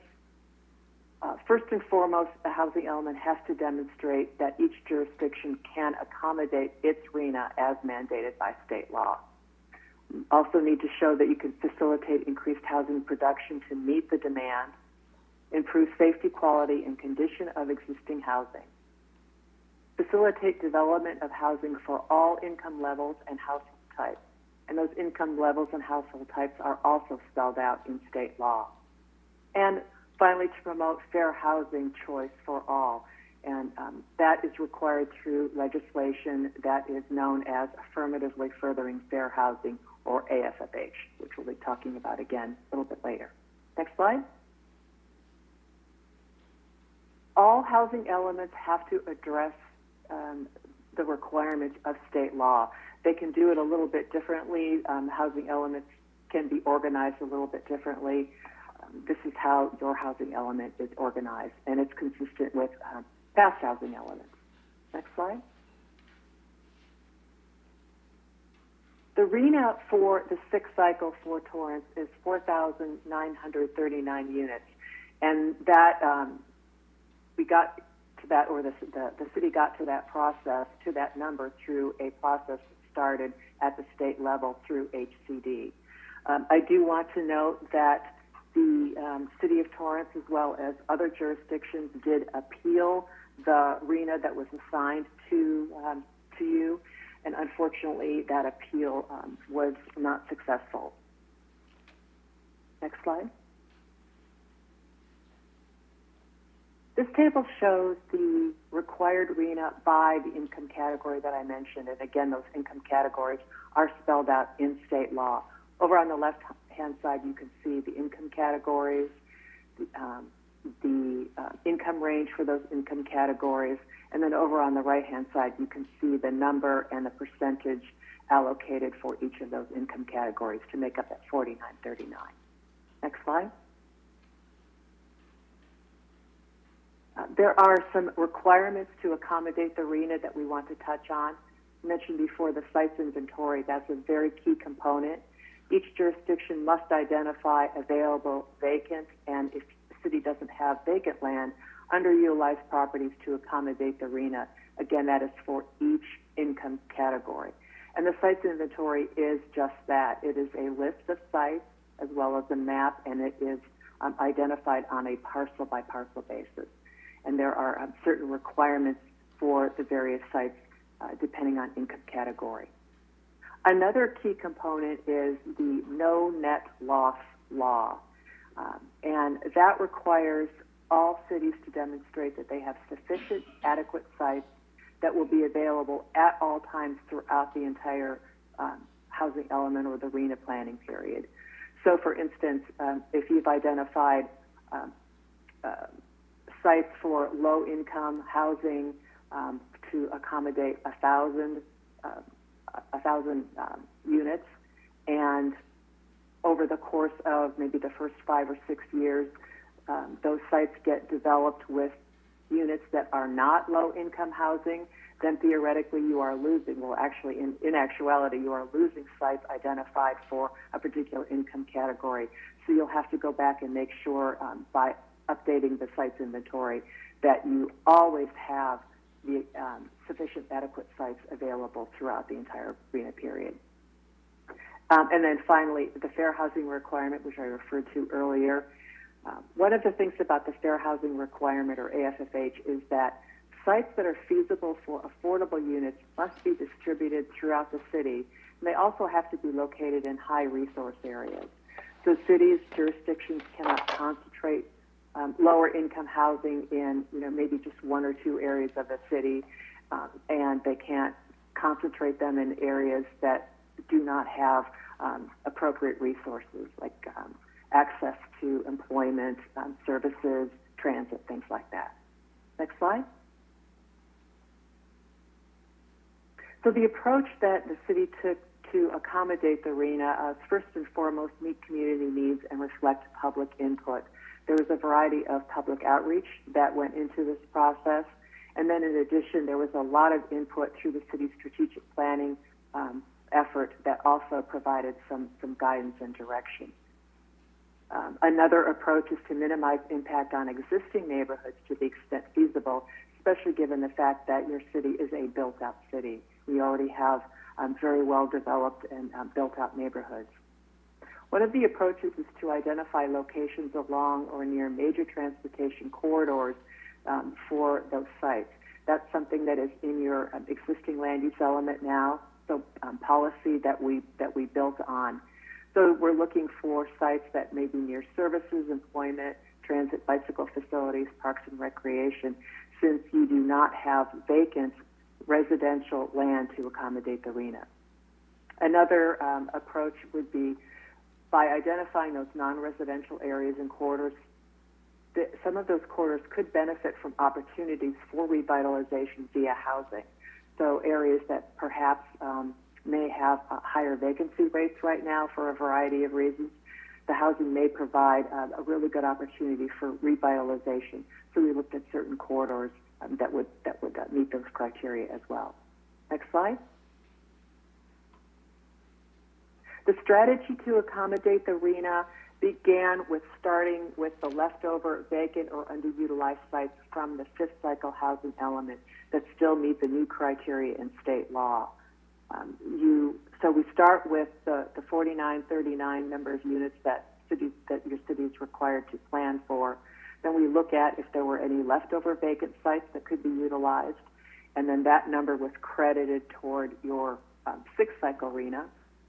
Then state law allows entitled and pipeline projects that meet certain criteria to be also credited toward the arena. And then finally, you can estimate a potential the number of accessory dwelling units that would be constructed over the planning period. In order to do that, it has to be based on particular recent trends and if there are any incentives that a city is providing. Next slide. So once we credited all of those that I just mentioned, those first three that I mentioned, we still needed to find additional sites. So the first approach was to utilize the housing corridor study, and that's a project that is currently underway. It's an implementation project of the land use element of the general plan. The housing corridor study will provide approximately 1/3 of your required RENA for the housing element. We also then looked at the downtown revitalization and connectivity plan. That was a plan that was adopted, I believe it was July of last year, and that identifies opportunities and goals and policies for implementing housing in and around the downtown area. Another strategy was to facilitate housing on religious institution properties. And there was recent legislation, AB 1851, that allows for affordable housing or other housing on religious institution properties. So this strategy builds on that since it's already in state law. And then we looked at other sites, corridors, and other areas that would be consistent with the approach and the policies already established for the city. Next slide. So this table shows the adequacy of the sites in your sixth cycle housing element, the draft housing element that's been resubmitted to HCD, according to income category. So again, over on the left, you've got the income categories. That light blue column is the RENA, just for comparison purposes. And then we show the entitled pipeline projects and ADUs that can be credited. Then we show the sites inventory capacity. And then you see the column for a total. And then over on the very far right, we show the percent surplus. And that surplus is very important because that is a way that you can demonstrate that you will be meeting the no net loss requirements. HCD recommends 15 to 30%, and the lowest you have is 38% for very low income, and an overall of a 53%. And again, you don't have to construct all of those. All you're doing is showing to HCD that you have a surplus in order to meet that no net loss requirement. Next slide. Briefly, the process to date, we've had 3 Planning Commission workshops. There were other methods for community outreach and public input. The first submittal to HCD was on October 15th of 2021. We received the HCD response on December 14th of 2021. And then the housing element was revised for the second submittal to HCD. It was made available to the public on April 11th of 2022. Next slide. So between the first submittal and the document that was made available on April 11th, some of the key changes were, this was all done to address HCD comments as well as comments from members of the public. So we expanded some population and housing data and some evaluation of housing needs, updated the housing constraints. We had to clarify some processing and permit procedures. And just because of the time frame, we updated the list of entitled and pipeline projects. We revised the estimated number of accessory dwelling units per input from HCD in order to meet their requirements and criteria. And then we greatly expanded discussion of the sites inventory, including the rationale for sites and realistic capacity assumptions. This round of the housing element requires considerably more rationale for your assumptions than previous housing elements. And so we beefed that section up quite a bit. Next slide.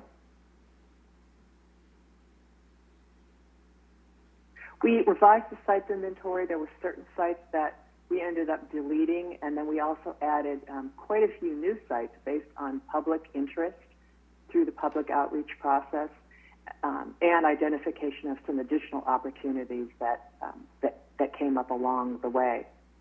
We provided additional information regarding actions to affirmatively further fair housing and expanded evaluation of that AFFH data. That was the AFFH was a new and very significant requirement of the housing element this sixth cycle. And then we expanded the list of objectives and actions to implement some programs in the housing plan. Next slide.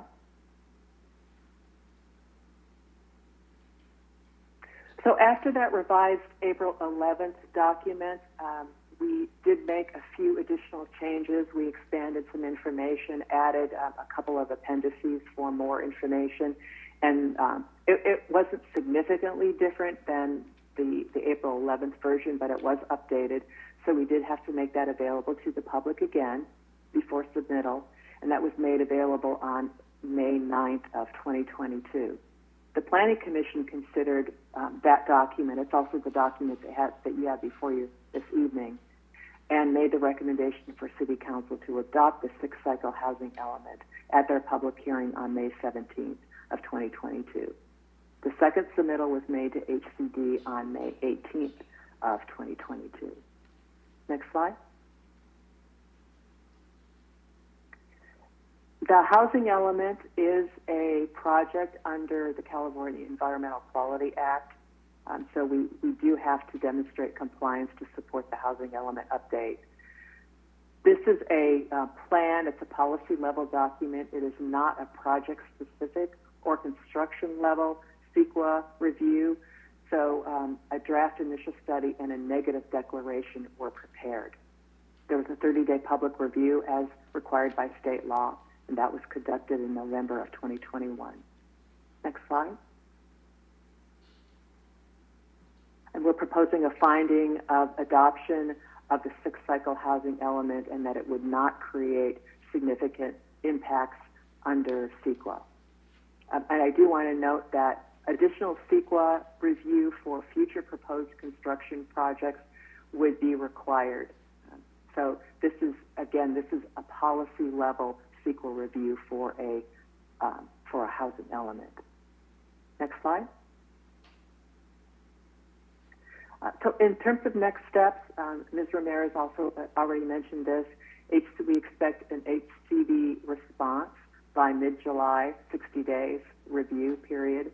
And again, to note that the resolution authorizes the city manager to make minor revisions to address those HCD comments for certification. Next slide. And here is the recommendation of the Community Development Director and the Planning Commission, which has already been read by the Mayor. And that concludes my presentation, and I'm available for questions. Thank you. Thank you very much. I appreciate the details on the presentation as well as the entire housing study. Are there any questions from the council at this time? Councilmember Griffiths. Thank you, Mayor. Thank you, Ms. Ramirez, and thank you, Veronica Tam and Associates. I got a lot to say on this issue. Not that it may do any good, but a couple of questions I want, and then I want to hear the public first, and then I'm going to finish a lot of comments later. I don't understand the CEQA review process of being exempted on this. Adding 5,000 residential units to our city seems to me would have a tremendous environmental impact. And so how is it that this would bypass CEQA review? So the CEQA review is actually on a document. It's not on the project. So once each project comes forward, that project itself will actually have to go through CEQA at that time. So, but unfortunately, breaking it down on individual little basis is the impact on each individual project is minor, but when you consider them as a whole, it seems to be a significant impact. No, it's actually because it's a planning document, and planning documents are actually what's exempt from that makes it the negative declaration that can be done.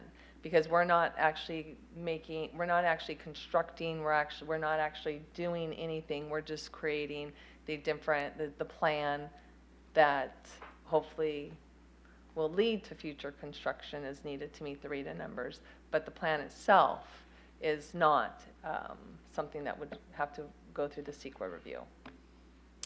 I'll never win arguing on CEQA. You might. No, I don't think so. And I just wanted, just for the public's benefit, it wasn't really discussed in the presentation, but our RENA allocation is up 350% from the previous cycle. Is that correct? That is correct. So that's from previously, the previous cycle we were at 1,450 approximately, and now we're at approximately 5,000 units. It's what's expected by the state for us to be able to allow for building for that. The big difference though between now and then is in previous RENA cycles we weren't really penalized if we didn't make progress towards meeting that allocation in actual building. But now there are penalties in place if we fail to show that we're making progress towards meeting our numbers. If we, like for instance, if we have projects that come forward that kind of meet what the housing element defines, if we turn those projects down, the state could come after us by turning them down by saying we're not making efforts to meet our RENA allocation. Is that a fair statement? Correct. And that's a big difference from the current plan with the current cycle from the previous housing cycle. That is correct. They've gotten more stricter. Okay. And the other thing I wanted to ask right now is a tremendous amount of time and energy and money went into creating this. I'm just curious, do we have a figure of the time and money that was spent to put together our housing element? The amount was through a grant that we had received. I can see, what was the contract amount? Would it be safe to say that that grant didn't cover the total cost? Thank you to our Assistant City Manager, Danny Santana. The contract is about $220,000, and then we still have staff time on top of that. Okay, so we hired, obviously, consultants to help us with this process, and that's where most of that grant money went? That is correct, and most cities do hire a consultant because the technicality that's involved now, all the legislation that has to be applied, it becomes very difficult for a staff to be able to put a document like that together nowadays. But there were significant costs incurred by the city that weren't covered by that grant. Was that be fair to say? There would be some costs. Staff time. Staff time. Which is expensive. Correct. All right, that's all I wanted to chat about right now. We'll talk some more later. Thanks. Thank you. Councilmember Matucci. Thank you. Yeah, thanks for the presentation. Obviously I'm not crazy about RENA and their numbers and how they came up with those numbers, especially with this mass exodus that we're seeing across California. I do realize there is a need for affordable housing, but these numbers are staggering. If I read that's correctly, 813,000 units in LA County is what RENA's looking for. If I do the math correctly, that's probably over 1 million vehicles added to our streets of LA County. If you're looking at just Torrance alone, I mean, last I heard, we're in a water shortage. We can't even water our own lawns. We have a power shortage, which, you know, a lot of people are going to electric vehicles. I mean, it almost seems like I understand why they're doing this, but they're not really creating an infrastructure, or at least a plan for an infrastructure. I've talked to several individuals, of which one of them is on the water board. There's no plans for desalination for water. There's no plans for new power plants. You know, I mean, it seems like the timelines that they're giving us are unrealistic, especially when we're talking about, you know, we may get away with just identifying locations and, you know, kind of kicking the can down the road, but eventually we're going to walk up to that can again, and then what? We can only kick it so much. You know, I really do think the road that we need to take is really, unfortunately, is to gather enough support from other cities to really fight back on Sacramento. I know there was some efforts started, but I think that effort needs to be relentless. And I know Councilman Griffith has an organization that's trying to fight for local control. That's something that maybe the city can get behind and actually invest some money into gathering some support from other cities, especially chartered cities. I really find it almost destructive, this types of policies that are coming from Sacramento. Destructive in the sense that our quality of life will be affected eventually. That could be 10 years down the road, it could be 20 years down the road. But we already know what traffic is now. So I really do think that the approach, yeah, we can put a plan together because we're required by law. But I think part of that plan should be also pushing back on Sacramento and also investing some of our money into that effort, not just saying, you know, a resolution is a resolution. Oh, we don't like what Sacramento's doing. That's just a piece of paper. You know what to do with the piece of paper, and they just throw it in the round file. But when attorneys get involved and other cities get involved, we're talking about possibly 100 cities coming together to push back on Sacramento with an organized effort. I think that's the road we need to take. But all right, I'll listen to what everybody else has to say. Thank you. Any other questions of council? If not, thank you. We'll take public comment on this hearing. Each speaker will have up 2 minutes to speak. Call center, do any members of the public wish to be heard on this matter? Yes, Mayor, we have one caller, and I'll transfer him now. Pork Chop, you are now unmuted. Your 2 minutes starts now. Hello again, it's Pork Chop time. So right now, as I see it, all these Sacramento rules and ideas pushed down on the California taxpayers and citizens' throat.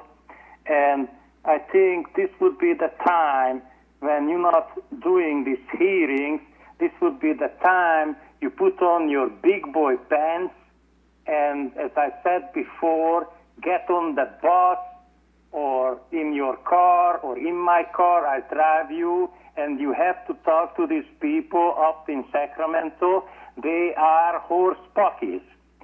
And my other thing is that, you know, I never seen an affordable housing anymore. And what is affordable housing? $1 million? Because if there is an affordable house, I would like to buy one. I would like to buy an affordable house. And where are you guys going to build this? or where is the Sacramento people gonna build this? And I did not see any of you talking to this Ellen, our representative was here. I saw it on the city cable news on the State of the State address. You guys should have attended that meeting and tell this Mr. Allen, we are full of these new laws, SB 9, SB 10, and SB 18, whatever is this one. These are just like Matucci said, this is just unbelievable. With the electric car, now they want to even get rid of the natural gas for heating the kitchen or cooking, because electricity comes mostly from coal. So I don't know, why is it pollute less? Mayor, that caller was disconnected because his time was up.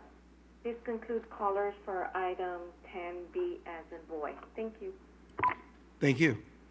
Any other comments by council, or is this time that we close the public hearing first?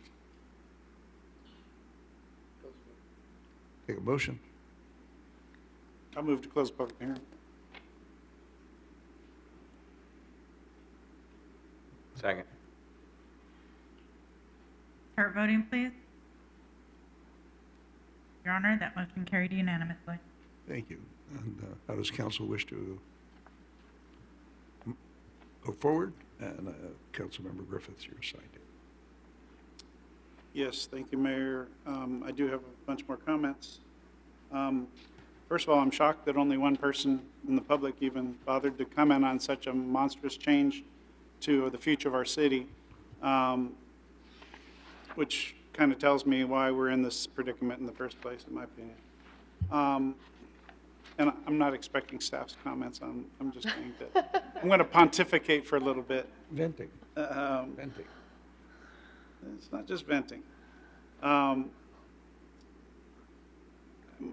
do have a question for our city attorney. Are we still involved in a lawsuit against HCD on the RENA allocation?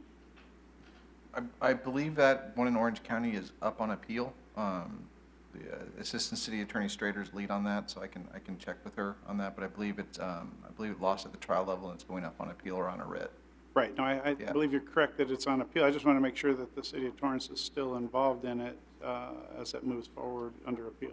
Yes, we're involved, I believe, both in the Orange County RENA case and the SB 9 case here in LA County.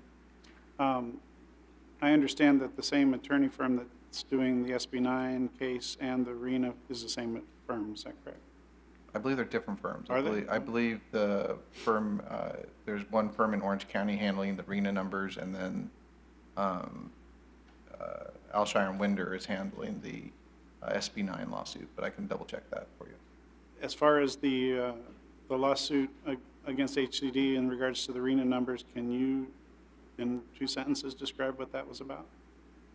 It was basically, it was how the RENA numbers have all been challenged. Essentially, it used to be spread, and then they came up with a reallocation that kind of, I think they called it the coastal solution, that they pushed essentially the RENA numbers towards the coast where more of the population was, as opposed to in the past putting it out towards Riverside and San Bernardino where the land was, where there'd be much more possibility to explore the numbers.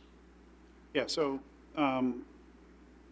that was done last year prior to something new that's happened, and I'm sure you're aware of it, is that there was an audit done of HCD's RENA process where they audited the process that HCD uses to calculate these RENA allocations, which then are pushed down to all the jurisdictions statewide.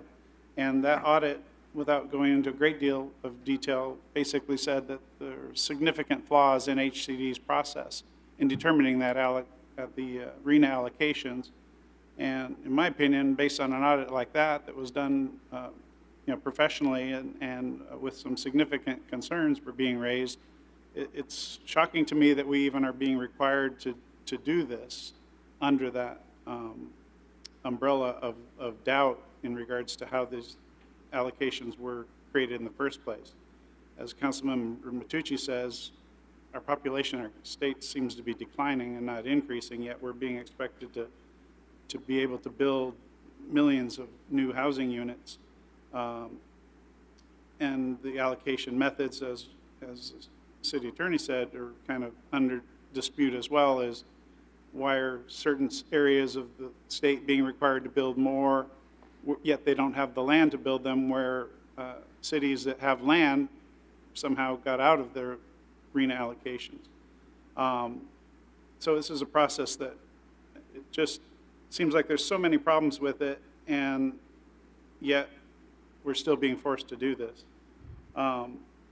Question, Ms. Ramirez, for you is that as a part of this housing element, we will likely be required to change some zoning in our city to accommodate. Is that correct? We're looking to do an overlay, create an overlay instead. And can you explain how an overlay differs from a change of zone? Yes, so with an overlay, they would still keep their underground zoning, but this would allow an additional zoning to their property that they did not have before. So hypothetically, if for some reason HCD recalculates their RENA allocation and it goes significantly downward, would we be able to remove that overlay if that was determined that we could reduce our RENA requirement? We could relook at that overlay zone.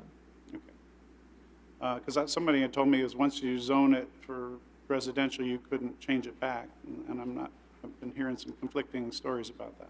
No, you can always change zoning. What you have to be careful about is spot zoning. So, for instance, if you had a neighborhood that you're seeing a transition to residential, and then someone wants to put a commercial property there, but it's surrounded by residential, that would be spot zoning, so that would be more difficult than to change that back to commercial. All right, well, I wanted to make sure that these statements are out there for the public to be aware, because at some point in time, this council is going to be requested to make approvals for more residential units. And my fear is that many of the people in our community don't want to see increasing density of residential units. And yet, if we don't, there will be penalties looming over our heads. And I don't mean to put you on the spot, I should have asked for this earlier, but do you have any idea what those penalties specifically are if we are found to be not in compliance with HCD? I don't believe they've actually come out and stated what the penalties are.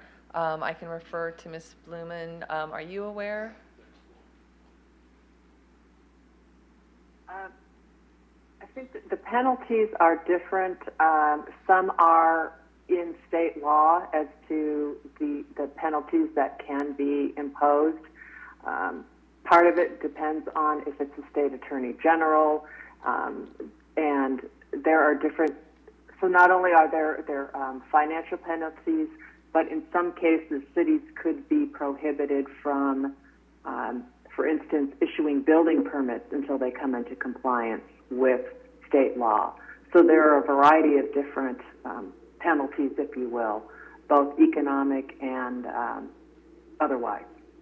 And if I'm not mistaken, I had actually heard from one source of people that I've been talking with that a potential penalty would be our inability to even have a hearing on a housing project, and some of these housing projects that could move forward with, under ministerial approval without public hearings. And I'm not sure if that's 100% true, but I've heard that's a possibility, that if we're not doing what they feel is our job, that they could take our ability to hear those projects away from us. That is correct. Okay, thank you. City Attorney, did you have some input? Yes, I just wanted to follow up with Councilman Griffiths. I did actually look it up, and you are correct. I was incorrect. It is actually being handled by the same firm. It's just different attorneys at Alshire Monitor. Yeah, so Fred Galante is handling the RENA, and Pam Lee and Sunny Siltani are handling the SB9. Yeah, so I've had the opportunity to talk with the attorneys as well on that particular lawsuit, both the SB9 and the RENA lawsuits, with Pam Lee and Sunny over there. And with that original lawsuit from which we partnered with Orange County, that is under appeal, that was all done prior to the audit that was done on HCD. And so now I think the attorneys feel that after the results of the audit, they feel that the case has more merit, and hopefully we'll move forward, but we can all keep our fingers crossed for that. So I'm glad and hopeful that we continue to fight this. I think that Torrance has actually developed a good or a bad reputation, depending on your perspective, as a city who's willing to stand up and fight against some of these state mandates. And I'm doing everything in my power to try to help get other cities to join in with us and with our attorneys to also fight these issues coming out of Sacramento, which we all feel is one-size-fits-all programs for housing is not the way we should be managing our state. I think I'm done pontificating, and I will let the council move forward. Thank you. Any other council wish to be heard? If not, does the council wish to take action on this matter? The recommendations are page 21 on the slideshow.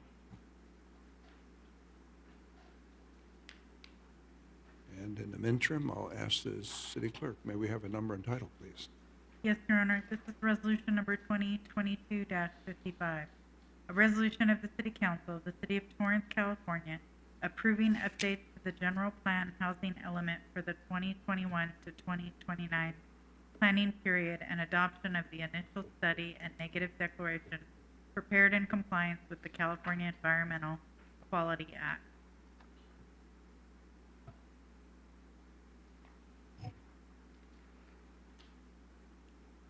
Before we vote on that, I see I should have mentioned it, that we did have some public comments from, that were submitted by paper, specifically from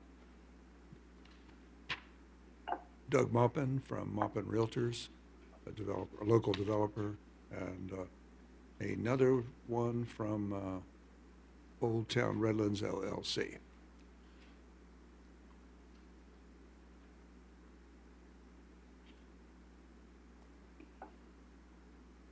I'm looking for a motion.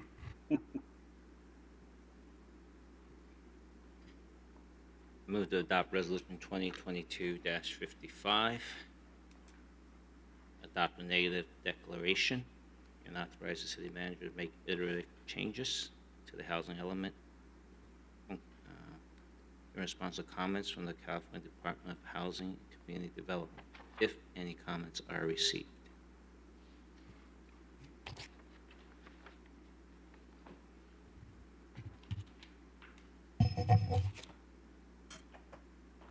Reluctantly second.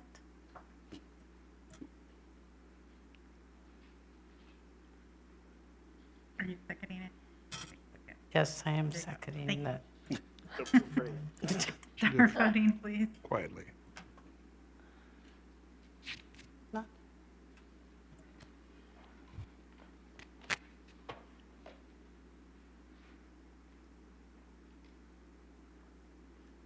Your Honor, that motion carries with Councilmember Matucci voting no. Can I make a comment on my vote? Absolutely. I did vote yes on this because I support our city, and I don't want to see our city put in a damaging situation that the state is threatening us with, although I'm very much opposed to this whole RENA process, the way it's been conducted under this current allocation. Thank you. And I think just about everybody agrees with you. They didn't say it. Everybody agrees with it, raise your hand. All right. Now Thank you. We're behind you. We got your back. Next item on the agenda is agency, public housing agency. And I ask our clerk for a roll call, please. Member Ashcraft? Here. Member Chen? Present. Member Griffith? I'm here. Member Kalani? Present. Member Matucci? Here. Member Walter? Here. Chair Fury? Here. Take a report of the clerk on the posting of the agenda. Your Honor, this agenda was posted on June 6th. Thank you. I'll take a motion to approve the minutes of the March 15th, 2022 meeting. So moved. Second. Stereo. I can't. Start voting, please. Your Honor, that motion carried unanimously. Thank you. Communications and other business, there's none. go to oral communication. This portion of the meeting is reserved for comment on items not on the agenda that are topics of general interest to the public that are within the subject matter jurisdiction of the Public Housing Agency of the City of Torrance. Is there anybody at the call center? Mayor, no one at the call center at the moment. Thank you. Okay, then we move on to item 6A. Now the City Council will take a recess without leaving their seats and meet as the Public Housing Agency. Now in the time and the place for the public hearing on agenda item 6A, a recommendation of the Deputy Executive Director and the Board of Commissioners conduct a public hearing on the significant amendment to the 2022 Annual Public Housing Agency Plan. Consider any testimony received during the hearing, approve the significant amendment to the 2022 Annual PHA Plan, and adopt a resolution approving the PHA Administrative Plan. Has this matter been properly advertised? Yes, Your Honor, it has. Is there a staff presentation?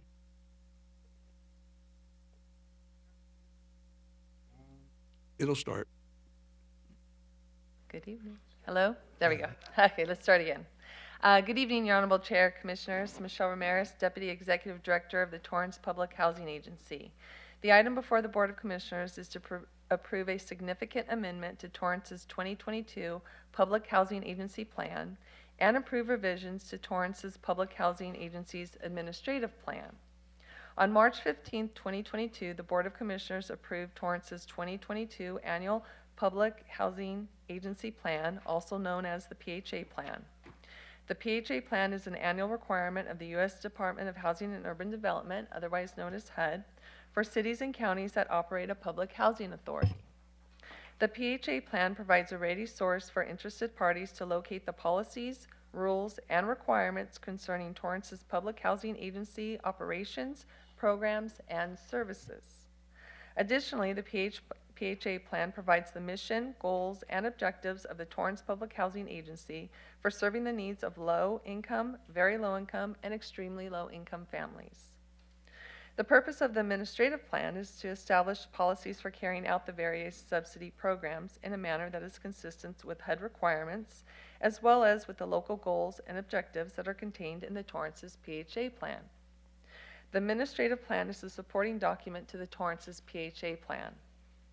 The proposed revisions to the Torrance's administrative plan are: 1, to ensure that the Torrance Public Housing Agency is in compliance with HUD regulations; 2, to prepare for the reopening of the Housing Choice Voucher waiting list; and 3, to address the new special purpose vouchers, which include the Veterans Affairs Supporting Housing Vouchers and the Emergency Housing Voucher that the Torrance Housing Authority is now administering. The Torrance Public Housing Agency is planning to reopen the Housing Choice Voucher waiting list in late July. In prior years, the Torrance Public Housing Agency has opened the waiting list in person by accepting paper applications and prioritizing based on date and time of the application. The proposed change before the Board of Commissioners would allow the Torrance Housing Authority to open the waiting list electronically and select applicants via lottery. This change will lower the administrative burden of manually entering the waiting list applications, as well as allow for applicants with transportation challenges to apply. In addition, the Torrance Public Housing Agency is proposing to add 2 new preferences to the waiting list. HUD's regulations allow housing authorities to adopt waiting list preferences as a way of assessing certain demographics in the area who are in the greatest need of housing assistance. Applicants who do not qualify for a list preference will have a longer wait to receive assistance than those who do qualify for one.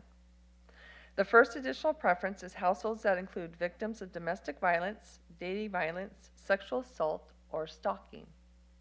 The second new preference is households living in substandard housing.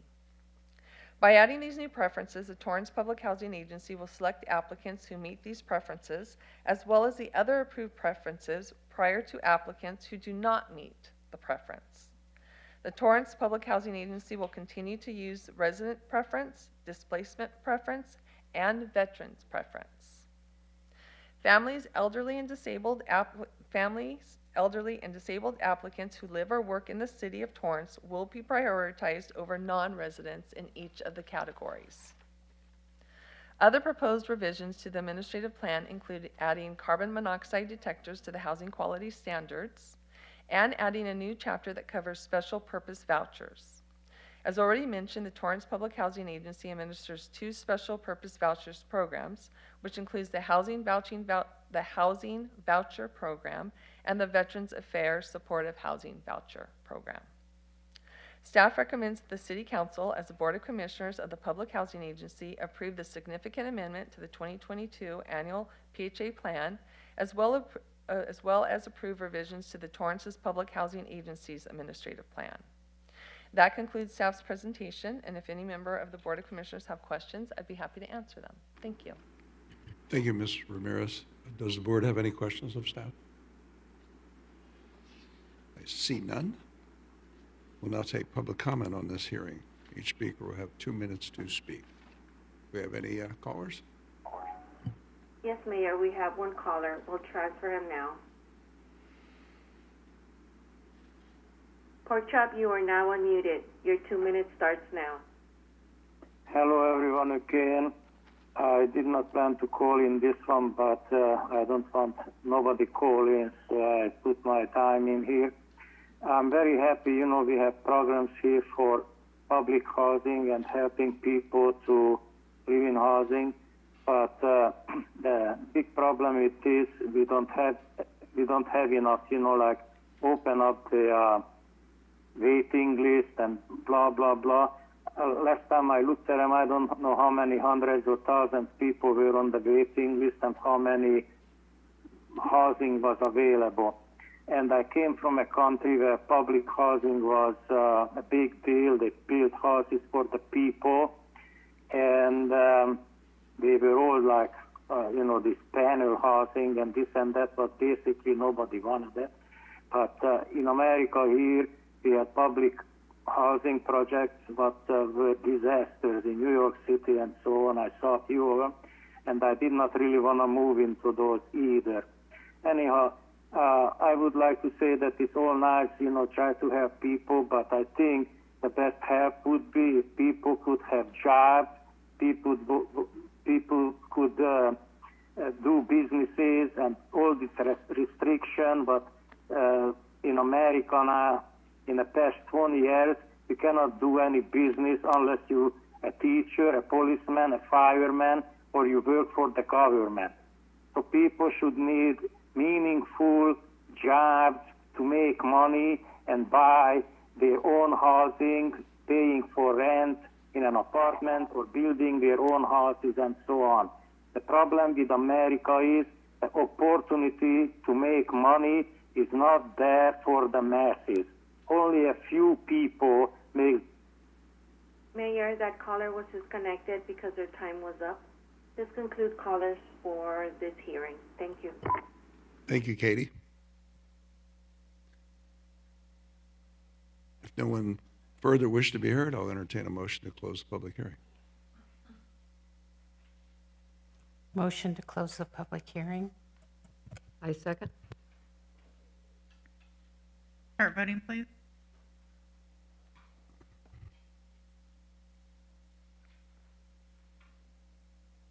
Your Honor, that motion carried unanimously. Thank you. May we have a number and title, please?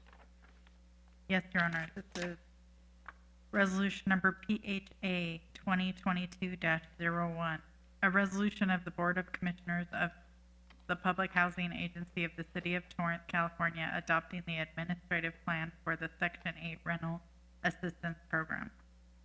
I think I'll take a motion to concur with the recommendation of the Deputy Executive Director and adopt resolution number PHA 2022-01. Motion to concur with the recommendation of the Deputy Executive Director and adopt resolution number PHA 2022-01. Start voting, please. Oh, sorry, second. Start voting.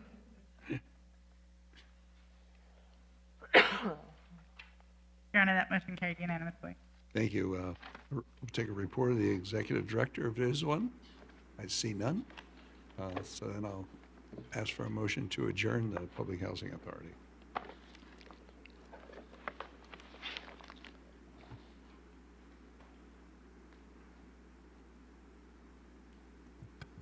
I move to adjourn the Public Housing Authority meeting. I second. Start voting, please.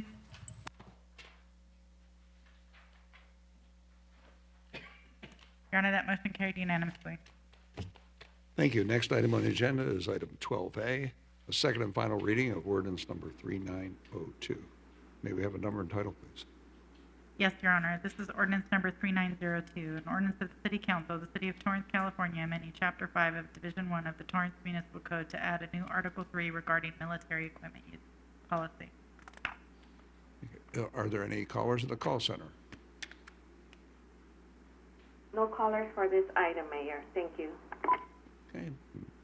I'll take a motion to adopt ordinance number 3902. I move to adopt ordinance number 3902. Second. Start voting, please. Your Honor, that motion carried unanimously. Thank you. Next item is item 12B as in boy. Second and final reading of ordinance number 3903, adjusting the available penalties for violation of Torrance Municipal Code. Your Honor, this is ordinance 3903, an ordinance of the City Council of the City of Torrance, California, adjusting the available penalties for violation of the Torrance Municipal Code under sections 11.2.1, 11.2.6, 92.35.6, and 92.43.040, and adding Article 8 entitled Administrative Citations and Fines to Chapter 2 of Division 1 of the Torrance Municipal Code. Thank you. Are there any callers in the call center on item 12B? No callers at the call center. Thank you. Thank you. Then I'll take a motion to adopt ordinance number 3903. Move to adopt ordinance number 3903. I second. Start voting, please. Your Honor, that motion carried unanimously.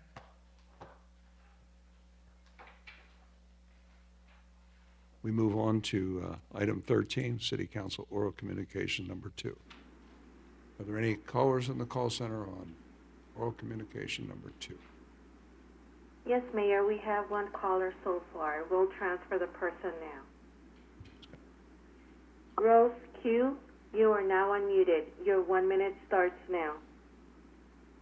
Hi, I'm calling because I'm at the Delamo Garden Park, mobile park, and I'm just calling for the people at Skyline. They are obviously raising it too high for them. That's ridiculous. And you guys are going to do nothing. You're just going to wait until the 90 days wears up. Like this, they obviously have a bad owner, and that's a big fear for all of us that are in the mobile park communities. Is that luckily I have a good owner, but unfortunately they don't.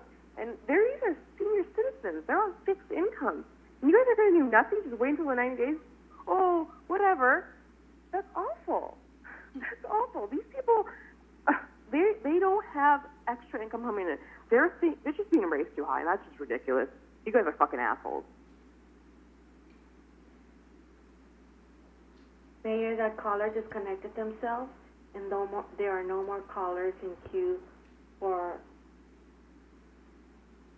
Okay. oral communication number 2 at the moment. Thank you. Okay.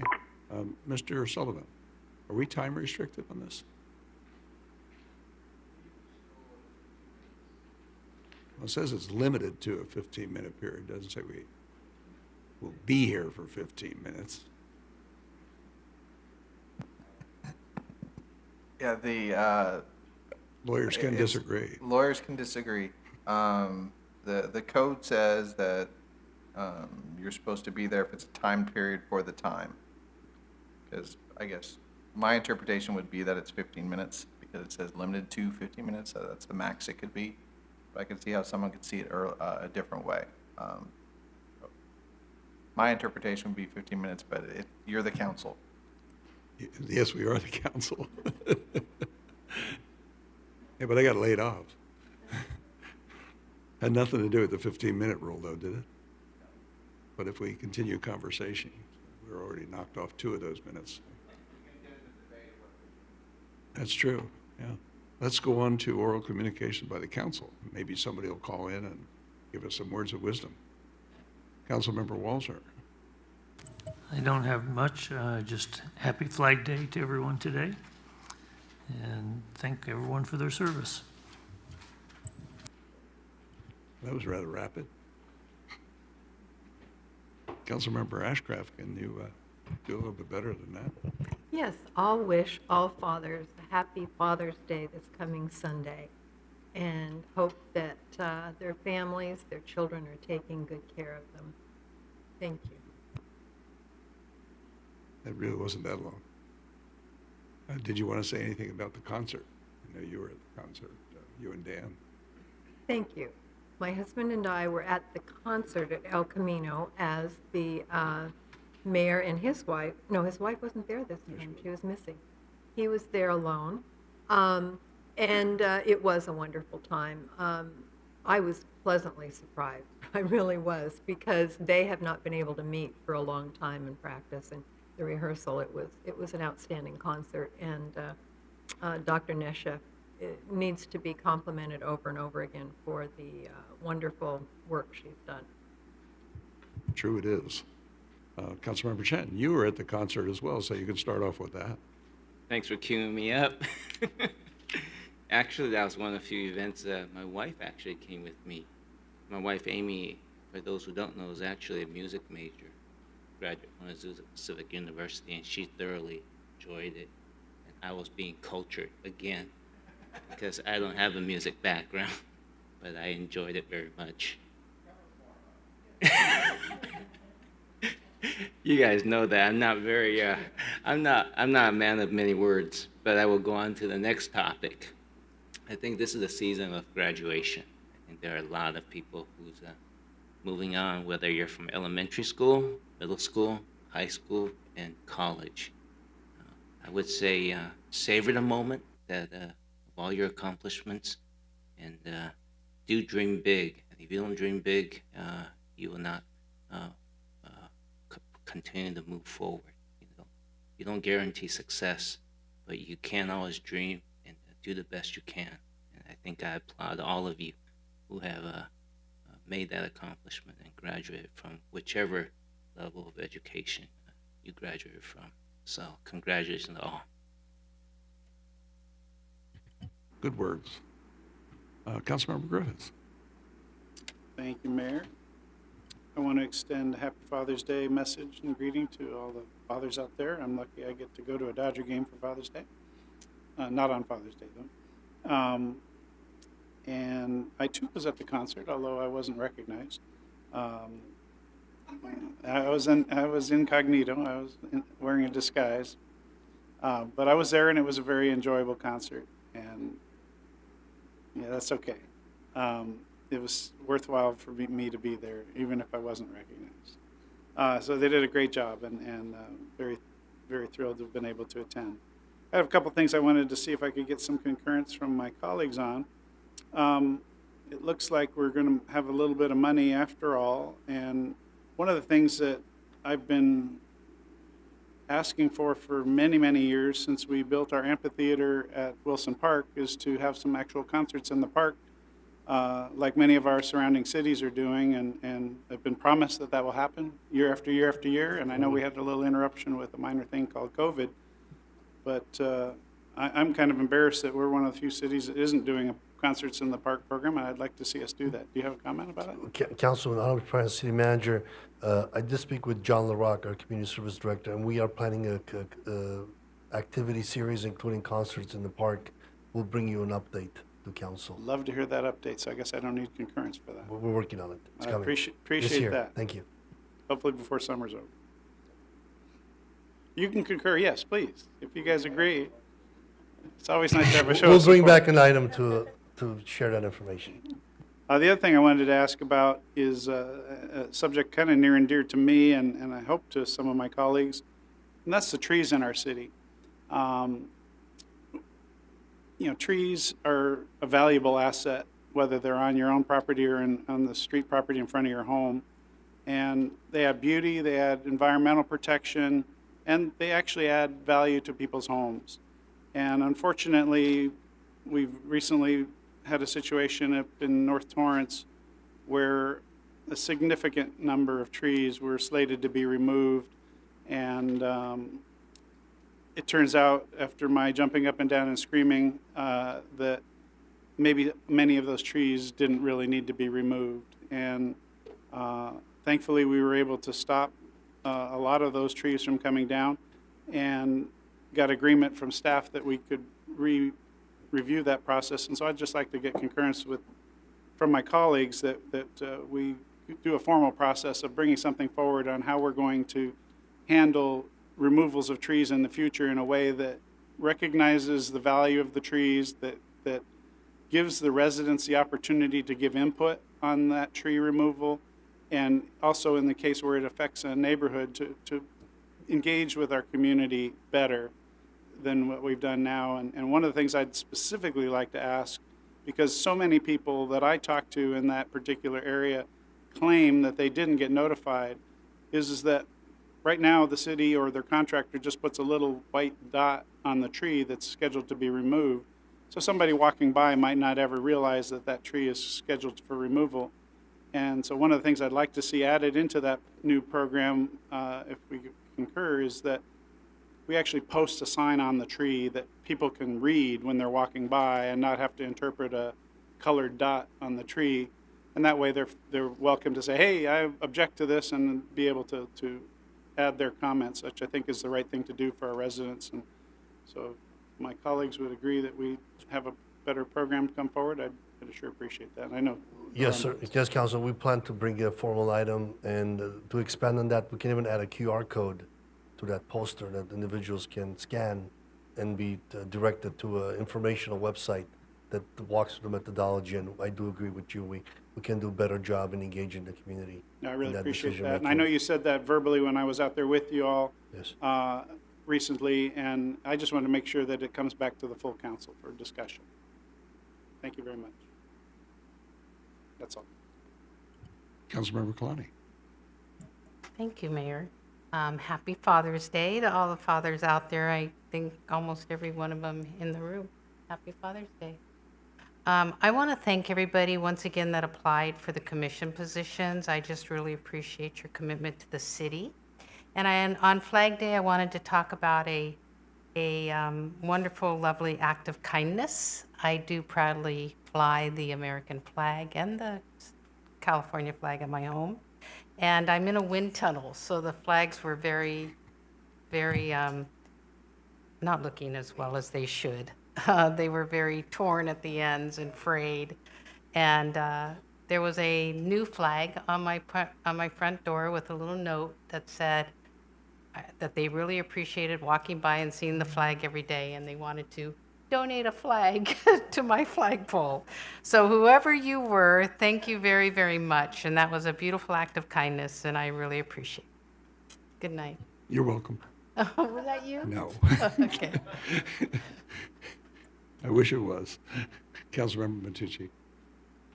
Thank you. Just want to wish everybody a happy Father's Day. And I know we don't really put much emphasis on fathers as much as mothers, understandably so. Aram's looking at me, watch what you say. No, but I really do respect any man that's out there that's truly a father or father figure to children. Our kids need those father figures in their lives, and so look out for those kids that don't have fathers in their lives, and maybe try to be part of their lives, especially during Father's Day.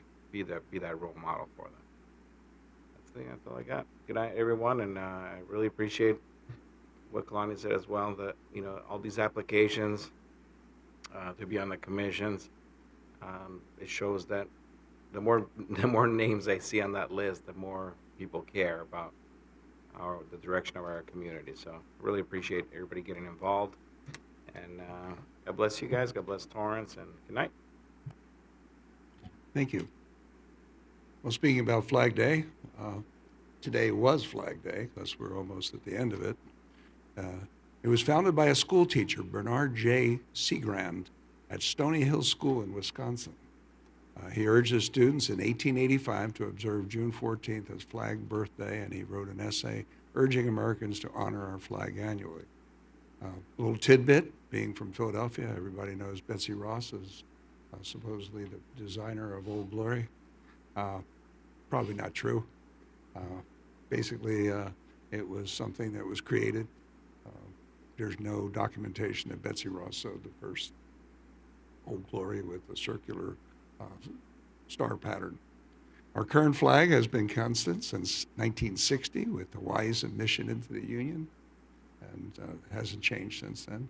And actually, Flag Day was created in May of 1916 by President Wilson when he issued a proclamation establishing it as Flag Day. Congress later established National Flag Day in 1949. It's not a federal holiday. Pennsylvania does celebrate it as a state holiday, though it has done so since 1937. Some very, very bad news we received tonight. 2 El Monte police officers were shot and killed earlier this evening. I know the law enforcement community is grieving right now. It's a senseless murder, and the only thing everybody always says are our thoughts and prayers are with them. I certainly hope what I said at the outset of the meeting about gun safety laws, a bipartisan by the United States Senate comes forward. Better news is I want to invite our residents and business communities to an important upcoming event. The City of Torrance and Harbor Interfaith Service will host several community engagement events at the 3290 Temporary Housing Village at Civic Center Drive. In June 2021, the Torrance City Council approved a temporary housing program for people experiencing homelessness in Torrance for a pilot period of 12 months. We are absolutely thrilled to announce that the 40-unit tiny home community will open soon, and the community is invited to come check it out, ask questions, and learn more before it officially opens. Staff really hopes to dispel any misinformation or misunderstanding about the temporary housing village. Come find out what services are provided and the positive impact this village will have on our community. The community engagement events will take place on Tuesday, June 28th from 10 a.m. to 3 p.m., then again on Wednesday from 1 p.m. to 7 p.m., and on Thursday from 10 a.m. to 3 p.m. So the location again is 3290 Civic Center Drive. Parking will be available at the Torrance Culture Arts Center parking lot. For questions, you can call the city manager's office at 310-618-5880 or go online to torranceca.gov/homeless. And I want to thank everybody again for joining us tonight. We'll see you back here in 2 weeks on June 28th. And meantime, happy Father's Day, happy Juneteenth, and we'll see you in 2 weeks. Take a motion to adjourn. Adjourninator. I move that we adjourn tonight's City Council meeting to Tuesday, June 28th, 2022 at 5:00 p.m. for closed session, with the regular meeting commencing at 6:30 p.m. I second that. Start voting, please.